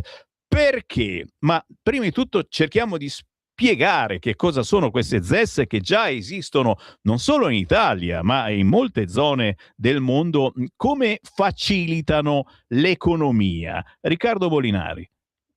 Allora, diciamo che nella domanda su cosa sono le ZES c'è in parte anche la risposta dei dati che davi sul sud, perché vedi, questo governo è un governo che ha esteso le zone economiche speciali, che sono uno strumento previsto dall'ordinamento europeo, non solo ad alcune aree del Mezzogiorno in difficoltà, ma tutto il Mezzogiorno, tutte le regioni del sud sono diventate una ZES unica, quindi una zona economica speciale unica. Cosa vuol dire ZES? ZES vuol dire fondamentalmente avere un territorio dove ci sono una serie di incentivi per le imprese, di incentivi fiscali importanti. Gli incentivi sono crediti d'imposta fino al 60% per gli investimenti delle imprese, quindi voi capite che è un beneficio rilevante il 60% del credito d'imposta, agevolazioni burocratiche amministrative per quanto riguarda gli insediamenti, gli ampliamenti industriali, insomma una sburocratizzazione molto importante dal punto di vista dei nuovi insediamenti. E poi ci sono degli incentivi sulle assunzioni che sono molto superiori rispetto al resto del paese. Faccio un esempio: l'ultimo decreto, quello del 1° maggio, quello cosiddetto sul salario giusto, prevede come incentivo fino a 500 euro di credito d'imposta che viene risparmiato dall'azienda per ogni assunzione di nuovo lavoratore a tempo indeterminato, e questa cifra sale fino a 800 euro nelle zone economiche speciali, quindi è quasi il doppio. Ecco, questi sono 3 esempi di misure di sostegno economico e di sburocratizzazione che viene garantito nelle zone economiche speciali. Prima cosa, noi da anni solleviamo il problema che queste zone dovrebbero essere anche, se non chiaramente in tutto il nord, in alcune aree del nord in difficoltà. La risposta da parte dei Fratelli d'Italia, che tra l'altro sono quelli che tengono la delega a questo tema, che è la delega agli affari europei, prima ce l'aveva Fitto, e infatti da molti è stata vista anche questo allargamento a tutto il meridione della ZES, quasi diciamo un atto elettorale di Fitto per il Mezzogiorno, perché insomma estenderlo a mezza Italia completamente perde quasi il suo significato di specialità, no? Se è una zona economica speciale, pensare che mezzo paese lo sia, insomma è una scelta forte, no? Ma è ancora stato più forte quando prima delle elezioni regionali anche l'Umbria e le Marche sono diventate zone economiche speciali, e se prima l'argomento che ci veniva dato era che queste zone si potessero fare solamente nelle cosiddette regioni obiettivo del diritto europeo, quindi in quelle diciamo più in difficoltà economica, che in Italia sono quelle del Mezzogiorno, nel momento in cui sono diventate anche Umbria e Marche zone economiche speciali completamente, l'intera regione, che sono invece 2 regioni, in particolare le Marche, economicamente vivaci, insomma regioni ricche, a quel punto lì è evidente che si tratta di una scelta politica, e quindi io ho elaborato questa proposta anche in virtù delle cose che abbiamo detto all'ultimo direttivo federale, che abbiamo detto più volte, quando insomma, ne abbiamo parlato tanto, si è detto sui giornali, no? Il tema della questione settentrionale, della Lega che deve tornare a parlare del Nord e che bisogna ascoltare gli amministratori. Certamente questa è una richiesta che non solo dai nostri amministratori, ma per esperienza personale anche dal mondo delle imprese, dalle camere di commercio, dagli vari stakeholder dei nostri territori veniva forte, e quindi la proposta che ho presentato prevede che cosa? La possibilità di istituire queste zone economiche speciali prima di tutto nelle zone di frontiera, quindi nelle zone al confine con gli altri paesi europei, e quindi questa proposta di legge tratta delle regioni del nord fondamentalmente, quelle che hanno aree di confine. E oltre alle aree di confine dove ci sono oggettivamente dei problemi di competitività, se io penso al mio Piemonte, tra la Val Susa e la Francia, e se devo scegliere dove mettere un'azienda, è chiaro che in Francia sono più attrattivi perché l'energia costa molto di meno, tanto per fare un esempio. Se pensiamo ai frontalieri che devono andare a lavorare in Svizzera, è chiaro che ci sono aree dove chiaramente le imprese sono più motivate ad andare a insediarsi oltre confine che a stare qua da noi, ma lo stesso problema c'è in Slovenia, c'è con l'Austria, insomma tutte le aree di confine vivono questa concorrenza con altri paesi europei. E oltre a questo poi però anche al nord abbiamo molte aree in zone industriali in crisi. Se penso alla Lombardia, penso al distretto dei calzaturifici per esempio, in Piemonte c'è Torino con il distretto dell'auto, che è una zona di crisi industriale complessa, ma anche nella mia provincia, la provincia di Alessandria, ci sono tante crisi industriali semplici nelle varie città della provincia. Insomma, anche il Piemonte ha a macchia di Piemonte, scusate, il nord, quindi Piemonte, Lombardia, Veneto, Friuli, Liguria, a macchia di leopardo, ha delle aree di crisi dove uno strumento come questo potrebbe essere importante per risollevare l'economia. Ecco, questa è la nostra proposta. Dare la possibilità al governo, ricopiando il modello delle ZES del Mezzogiorno, quindi con la cabina di regia con tutti i ministri, con un piano triennale di investimenti, anche infrastrutturali, non solo di sostegno alle imprese, di poter studiare il rilancio di alcune aree del paese applicando quegli strumenti che, come ricordavi tu all'inizio dell'intervista, nel Mezzogiorno hanno funzionato molto bene perché hanno rilanciato l'economia, e quindi pensiamo che ci siano anche parti, diciamo, più depresse del nord dove questi strumenti servirebbero. Questo è, Capito? diciamo, il riassunto. Bravo, perché hai spiegato benissimo. Ci stanno scrivendo ascoltatori che la cosa piace molto e soprattutto, signori, il treno del nord riprenderebbe a tirare l'intera Italia. Ti rubo ancora 10 secondi perché c'è un'altra notizia delle ultime ore importantissima, perché arriva un disegno di legge per dare una stretta sulla cittadinanza, ed è quello che vogliono tantissime persone, e lo abbiamo scoperto un paio di giorni dopo perché è uscito un sondaggio della Ghisleri che ha rivelato come il 73% degli italiani vuole rimpatriare i clandestini, elettori Dem compresi. Cioè non è che gli elettori Dem li rimpatriamo, anche gli elettori Dem sono d'accordo su rimpatriare i clandestini. Qua bisogna fare attenzione a come si parla. Molinari. Beh, allora noi su questo abbiamo fatto una battaglia parlamentare, perché proprio questa settimana, cioè la settimana che è appena trascorsa, abbiamo ottenuto la dichiarazione di urgenza sulla nostra proposta di legge sulla revoca della cittadinanza e sul blocco della cittadinanza, che è una proposta di legge che abbiamo presentato da qualche anno e i cui contenuti abbiamo cercato di inserire nei vari decreti sicurezza, nei vari provvedimenti attraverso degli emendamenti. Visto che però non ci si è riusciti, perché c'erano sempre veti degli alleati, problemi di uniformità di materia nel decreto, problemi burocratici vari, abbiamo deciso di scegliere la via parlamentare, quindi di chiedere al Parlamento di votarla, mettendo ogni partito davanti alle sue responsabilità.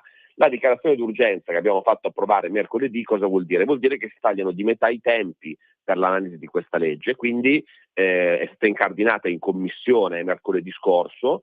Nel giro di un mese, quindi ad agosto, potrà andare in aula. Poi a agosto c'è la pausa, quindi probabilmente sarà a settembre. Cosa prevede questo provvedimento in estrema sintesi? Prevede di inserire delle cause ostative per l'ottenimento della cittadinanza che oggi non ci sono. Oggi noi abbiamo 3 modi, diciamo, di prendere la cittadinanza se non sei ius sanguinis, quindi cittadino italiano per nascita dai tuoi genitori. C'è la possibilità di diventare cittadino per matrimonio, c'è la possibilità di diventare cittadino per naturalizzazione, quindi dopo 10 anni di residenza nel nostro paese si può fare richiesta, e in questi 2 casi ci sono delle cause ostative, soprattutto quella per il matrimonio, nel senso che se tu commetti alcuni reati la cittadinanza non la puoi avere, e poi lo Stato si riserva comunque sempre nel controllo, se darti o meno la cittadinanza, di non dartela per ragioni di pubblica sicurezza. C'è un caso in cui invece di fatto questo filtro non c'è, che è il caso dei minori nati in Italia da genitori stranieri che al 18° anno di età possono chiedere la cittadinanza. Ecco, parliamo degli immigrati di seconda generazione, parliamo dei cosiddetti maranza anche. Ecco, in questo caso è un automatismo, nel senso che non c'è una causa ostativa, non c'è un vero e proprio controllo dello Stato, lo Stato te la deve dare. Allora, perché noi mettiamo delle cause ostative che sono il blocco nel caso in cui tu abbia commesso gravi reati, quindi reati contro il patrimonio, reati contro la persona, reati legati allo spaccio di stupefacenti? Perché c'è un'emergenza sociale nuova che prima non c'era. Se noi guardiamo il numero di denunce di minorenni, il 52% delle denunce di minorenni sono a minorenni di origine straniera. Il problema è che i minorenni stranieri, quindi i minorenni che vivono nel nostro paese e che non hanno la cittadinanza, sono meno del 14% del totale. Quindi abbiamo il 52% di denunce che si concentra nel meno del 14% del totale dei minori, e quindi questo è un grande problema. Vuol dire che c'è un problema di integrazione, vuol dire che c'è un problema di mancato controllo delle famiglie, vuol dire che ci sono problemi di gestione dell'ordine pubblico, di sicurezza. E allora, se prima con i decreti Caivano, decreti di sicurezza, siamo intervenuti sulla parte repressiva, quindi dare strumenti alla polizia, alla magistratura, ai carabinieri per intervenire su questi giovani, ora vogliamo seguire un approccio anche educativo, cioè far presente a questi ragazzi che se vogliono integrarsi davvero e diventare cittadini italiani e avere di conseguenza i diritti e i doveri che ne conseguono, devono rigare dritto, perché se commettono delitti la cittadinanza non gliela diamo. E questo è il fulcro della proposta. E oltre a questo poi prevediamo invece, per chi ce l'abbia già, la possibilità di togliere la cittadinanza non solo come oggi per il reato di terrorismo e di eversione, ma anche per reati di allarme sociale come l'omicidio, il tentato omicidio, lo stupro, insomma reati gravi. Tanto per intenderci, il gambiano che ha girato per Milano ad accoltellare un passante, con la legge di oggi la cittadinanza non la perderebbe. Ecco, noi vogliamo che invece uno così la cittadinanza la perda, visto che evidentemente se giri per Milano e accoltelli altre persone non ami così tanto questo paese, non sei così perfettamente integrato. Capite le proposte della Lega come sono toste? Adesso il dilemma è capire se il resto del centrodestra sarà d'accordo e questo lo vedrete certo nei prossimi mesi e lo vivremo quotidianamente su queste frequenze. Altrimenti non voglio prevedere cose strane, ma penso che la Lega si arrabbierà molto perché queste sono argomentazioni ormai che vengono portate avanti non solo dalla destra, ma anche dalla sinistra, che inizia a dire chiaramente che in certe zone d'Italia, come a Milano, non si riesce più a vivere. E dà la colpa a noi. Chiudiamo, Molinari, con un minuto. Si muove qualche cosa in Parlamento questa settimana di interessante? Questa è una settimana centrale nella legislatura perché abbiamo parlato di contenuti, no? In questa intervista che abbiamo fatto fino adesso, delle proposte della Lega, le ZES, la sicurezza, l'immigrazione, e invece da mesi di cosa si parla sui giornali? Di legge elettorale, e questa settimana arriva la legge elettorale alla Camera e quindi sarà una settimana frizzante perché come insomma sanno gli ascoltatori sulla legge elettorale non c'è pieno accordo su tutto in maggioranza perché dal nostro punto di vista Fratelli d'Italia continua a fare il +1, no? Rispetto agli accordi che si erano presi inizialmente sulla legge elettorale e quindi vedremo nel dibattito d'aula che cosa accadrà perché a quanto pare Fratelli d'Italia presenterà un paio di emendamenti non concordati con il resto del centrodestra e quindi vedremo come ne usciremo insomma. Quindi sarà una settimana politicamente molto importante anche se su un argomento che credo ai cittadini interessi molto poco come la legge elettorale. E quindi apritevi un bel sacchettone di frizzina, di idrolitina e fate frizzare un po' l'acqua del rubinetto e chissà mai magari che la cosa ci potrà interessare di più. Grazie Riccardo Molinari, buon lavoro, buona settimana. Grazie a te Sammy, un saluto a tutti. Qui Parlamento. Io l'idrolitina del Cavalier Gazzoni a go. A volte ce ne mettiamo anche tre. Mettere 3 sacchettini è da suicida, perché poi se non riesci a chiuderla in fretta esplode tutto quanto. Buongiorno da Sammy Varin, 9:18, ho tempo di leggervi la prima pagina del quotidiano La Verità. Report piange sul fango versato. Provano a fare i martiri con la complicità della sinistra e accusano la RAI. Il team Ranucci negli anni ha rovinato persone attraverso servizi creati ad arte per evidenziare frequentazioni discutibili, le stesse che emergono tra il conduttore, alcuni autori e la vitola. Eppure la redazione fa finta di nulla e rilancia: siamo sotto pesante attacco. Gianluigi Paragone di Spalla ci parla del bonus anti-Maranza. Guardie giurate, ronde allarmi, sicurezza privata da defiscalizzare. In centropagina ecco la carta. La campagna vaccinale partì senza sapere gli effetti avversi. Documento shock del Ministero, l'Isei. In commissione Covid sentiremo Arcuri e Speranza. Direi che è tutto vostro oggi, il quotidiano La Verità. E ancora, biennale record di visitatori alla faccia dell'Unione Europea. Bruxelles leva soldi a buttafuoco per il padiglione russo. Borgonzoni, basta ricatti. Questo ed altro all'interno del quotidiano La Verità di quest'oggi, che giro insieme a voi, partendo dall'intervista con Maurizio Gasparri. La sinistra vuol fare la campagna elettorale sulla pelle della RAI. Ranucci, che adesso piange appunto sul fango versato, e poi i vaccini. La campagna vaccinale è partita senza conoscere gli effetti avversi. Un documento del Ministero della Salute mostra come la corsa ai sieri venne iniziata senza avere neppure la minima idea di quanto durassero né di come potessero impattare sugli italiani. I primi dati arrivarono 6 mesi dopo. Dopo gli articoli della Verità, Marco Lisei, a capo dell'organo d'inchiesta sulla pandemia, annuncia che verranno uditi pure l'ex ministro e l'ex commissario. Ascolteremo Arcuri e Speranza. Giro di nuovo la pagina, siamo sempre sul quotidiano La Verità e vediamo Cos'altro vi tiro fuori? Oh, eccolo qua, Roma. Rimpatriato uno dei Maranza che assaltò gli agenti al Colosseo. Uno dei Maranza che lo scorso 2 luglio aveva assaltato la polizia locale a Roma davanti al Colosseo è stato espulso. Lo ha annunciato il ministro dell'Interno Piantedosi, il quale in un post sui social ha fatto sapere che chi aggredisce le forze dell'ordine e viola le regole del nostro paese non resterà impunito. La vogliamo chiamare remigrazione questa cosa? Tan ta da da. 340 6709 659. Cambiamo argomento perché a pagina, che pagina è? 6 della Verità, c'è l'intervista con l'analista americano Andrew Spanhouse. Le sparate di Trump vanno ignorate. La frattura tra Italia e USA è ancora superficiale. Se a novembre la Camera finirà sotto il controllo dei democratici, il tycoon sarà tentato da un'altra fuga in avanti, come con Venezuela e Iran.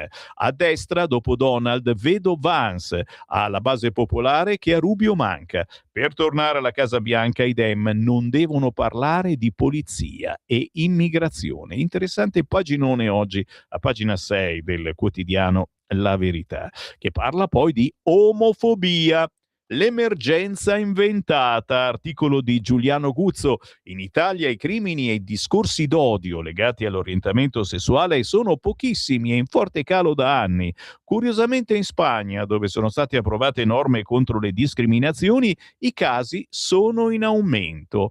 E poi un riquadrone che parla con quei gay che contestano i Pride e l'agenda LGBT. Decisamente oggi controcorrente il quotidiano La Verità. Giro di nuovo la pagina e c'è l'intervista con Aldo Rocco Vitale proprio su questo argomento. Una legge non serve, sbagliato proteggere solo certe categorie. Secondo il giurista, l'essere umano è uno e va tutelato sempre. Il diritto non può correggere tutti i problemi. Il DDL Zan incostituzionale. Come vedete, le argomentazioni sono tante. C'è anche Scialpi. Sul quotidiano La Verità ci fa piacere che ritorni. Dopo la depressione sono rinato. Parla l'artista per anni lontano dalle scene per curare la madre. Mi piacerebbe andare a Sanremo nel 2027 con Eter Parisi. Altro personaggino interessante. Ci siamo sentiti, siamo molto simili. Quando ero in crisi Sabrina Salerno mi è stata vicino. Se vi piace Scialpi, sigarette in coffee, trovate oggi sul quotidiano La Verità l'intervista.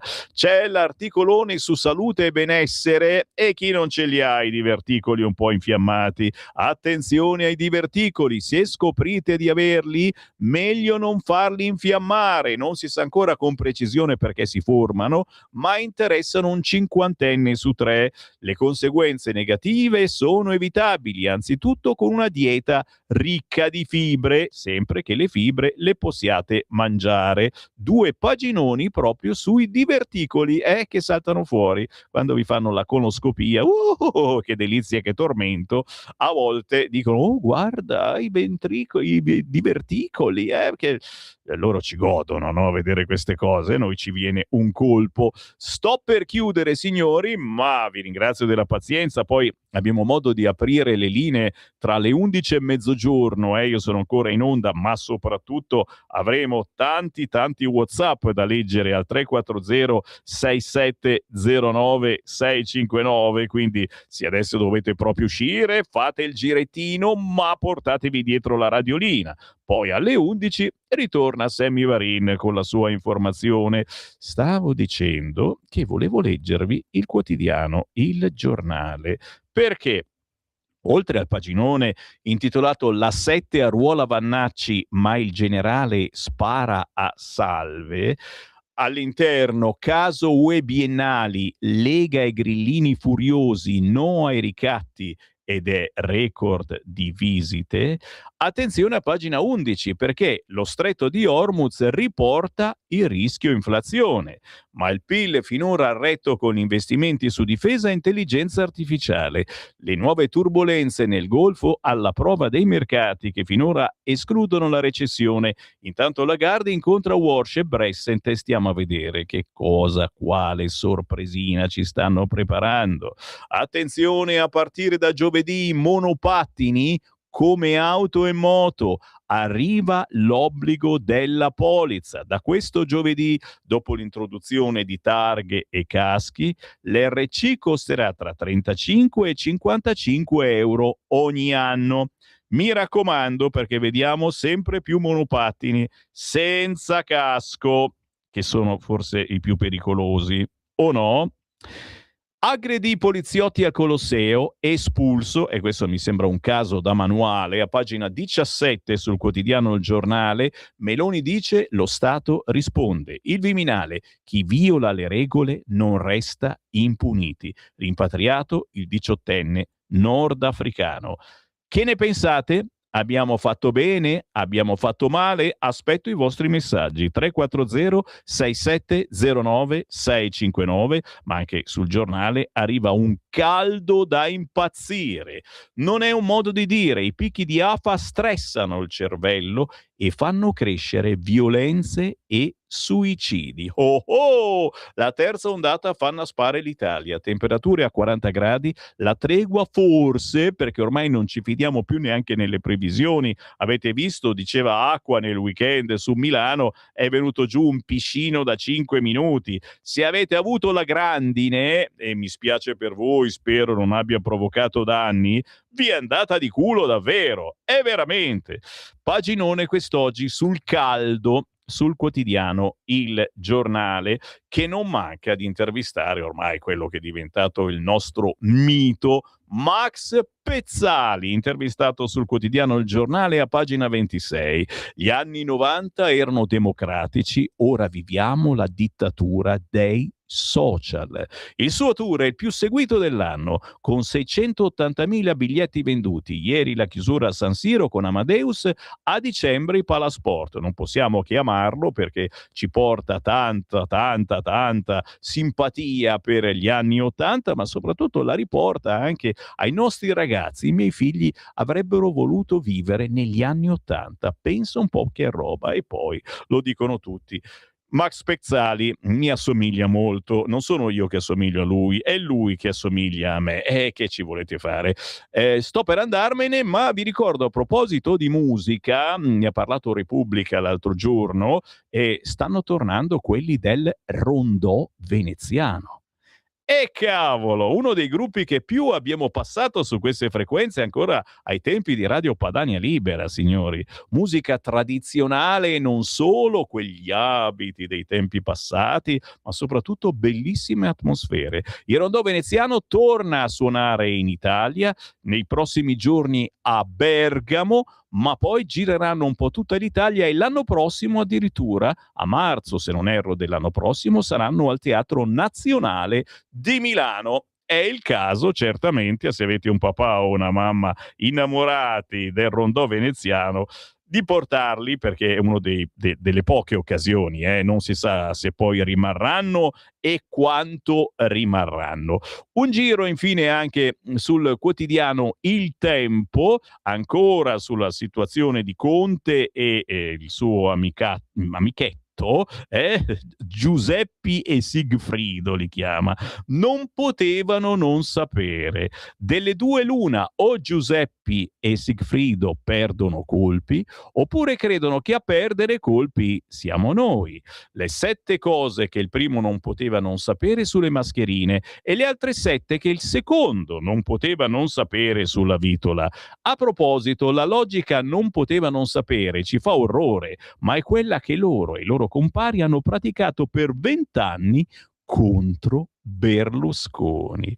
Interessantissimo questo articolo che trovate solo sul quotidiano Il tempo. E qui con questo il Sammy Varin vi saluta ringraziandovi per il grandissimo ascolto. Come sempre ritrovate questa rassegna stampa tra 5 minuti sul sito radiolibertà.net nella sezione podcast, ma già da subito la ritrovate su Facebook e su YouTube cercando Radio Libertà oppure Lega Salvini Premier. Ma se vi è piaciuto tanto il programma di Sammy Varin, io ritorno questa mattina alle ore 11. Avete ascoltato la rassegna stampa.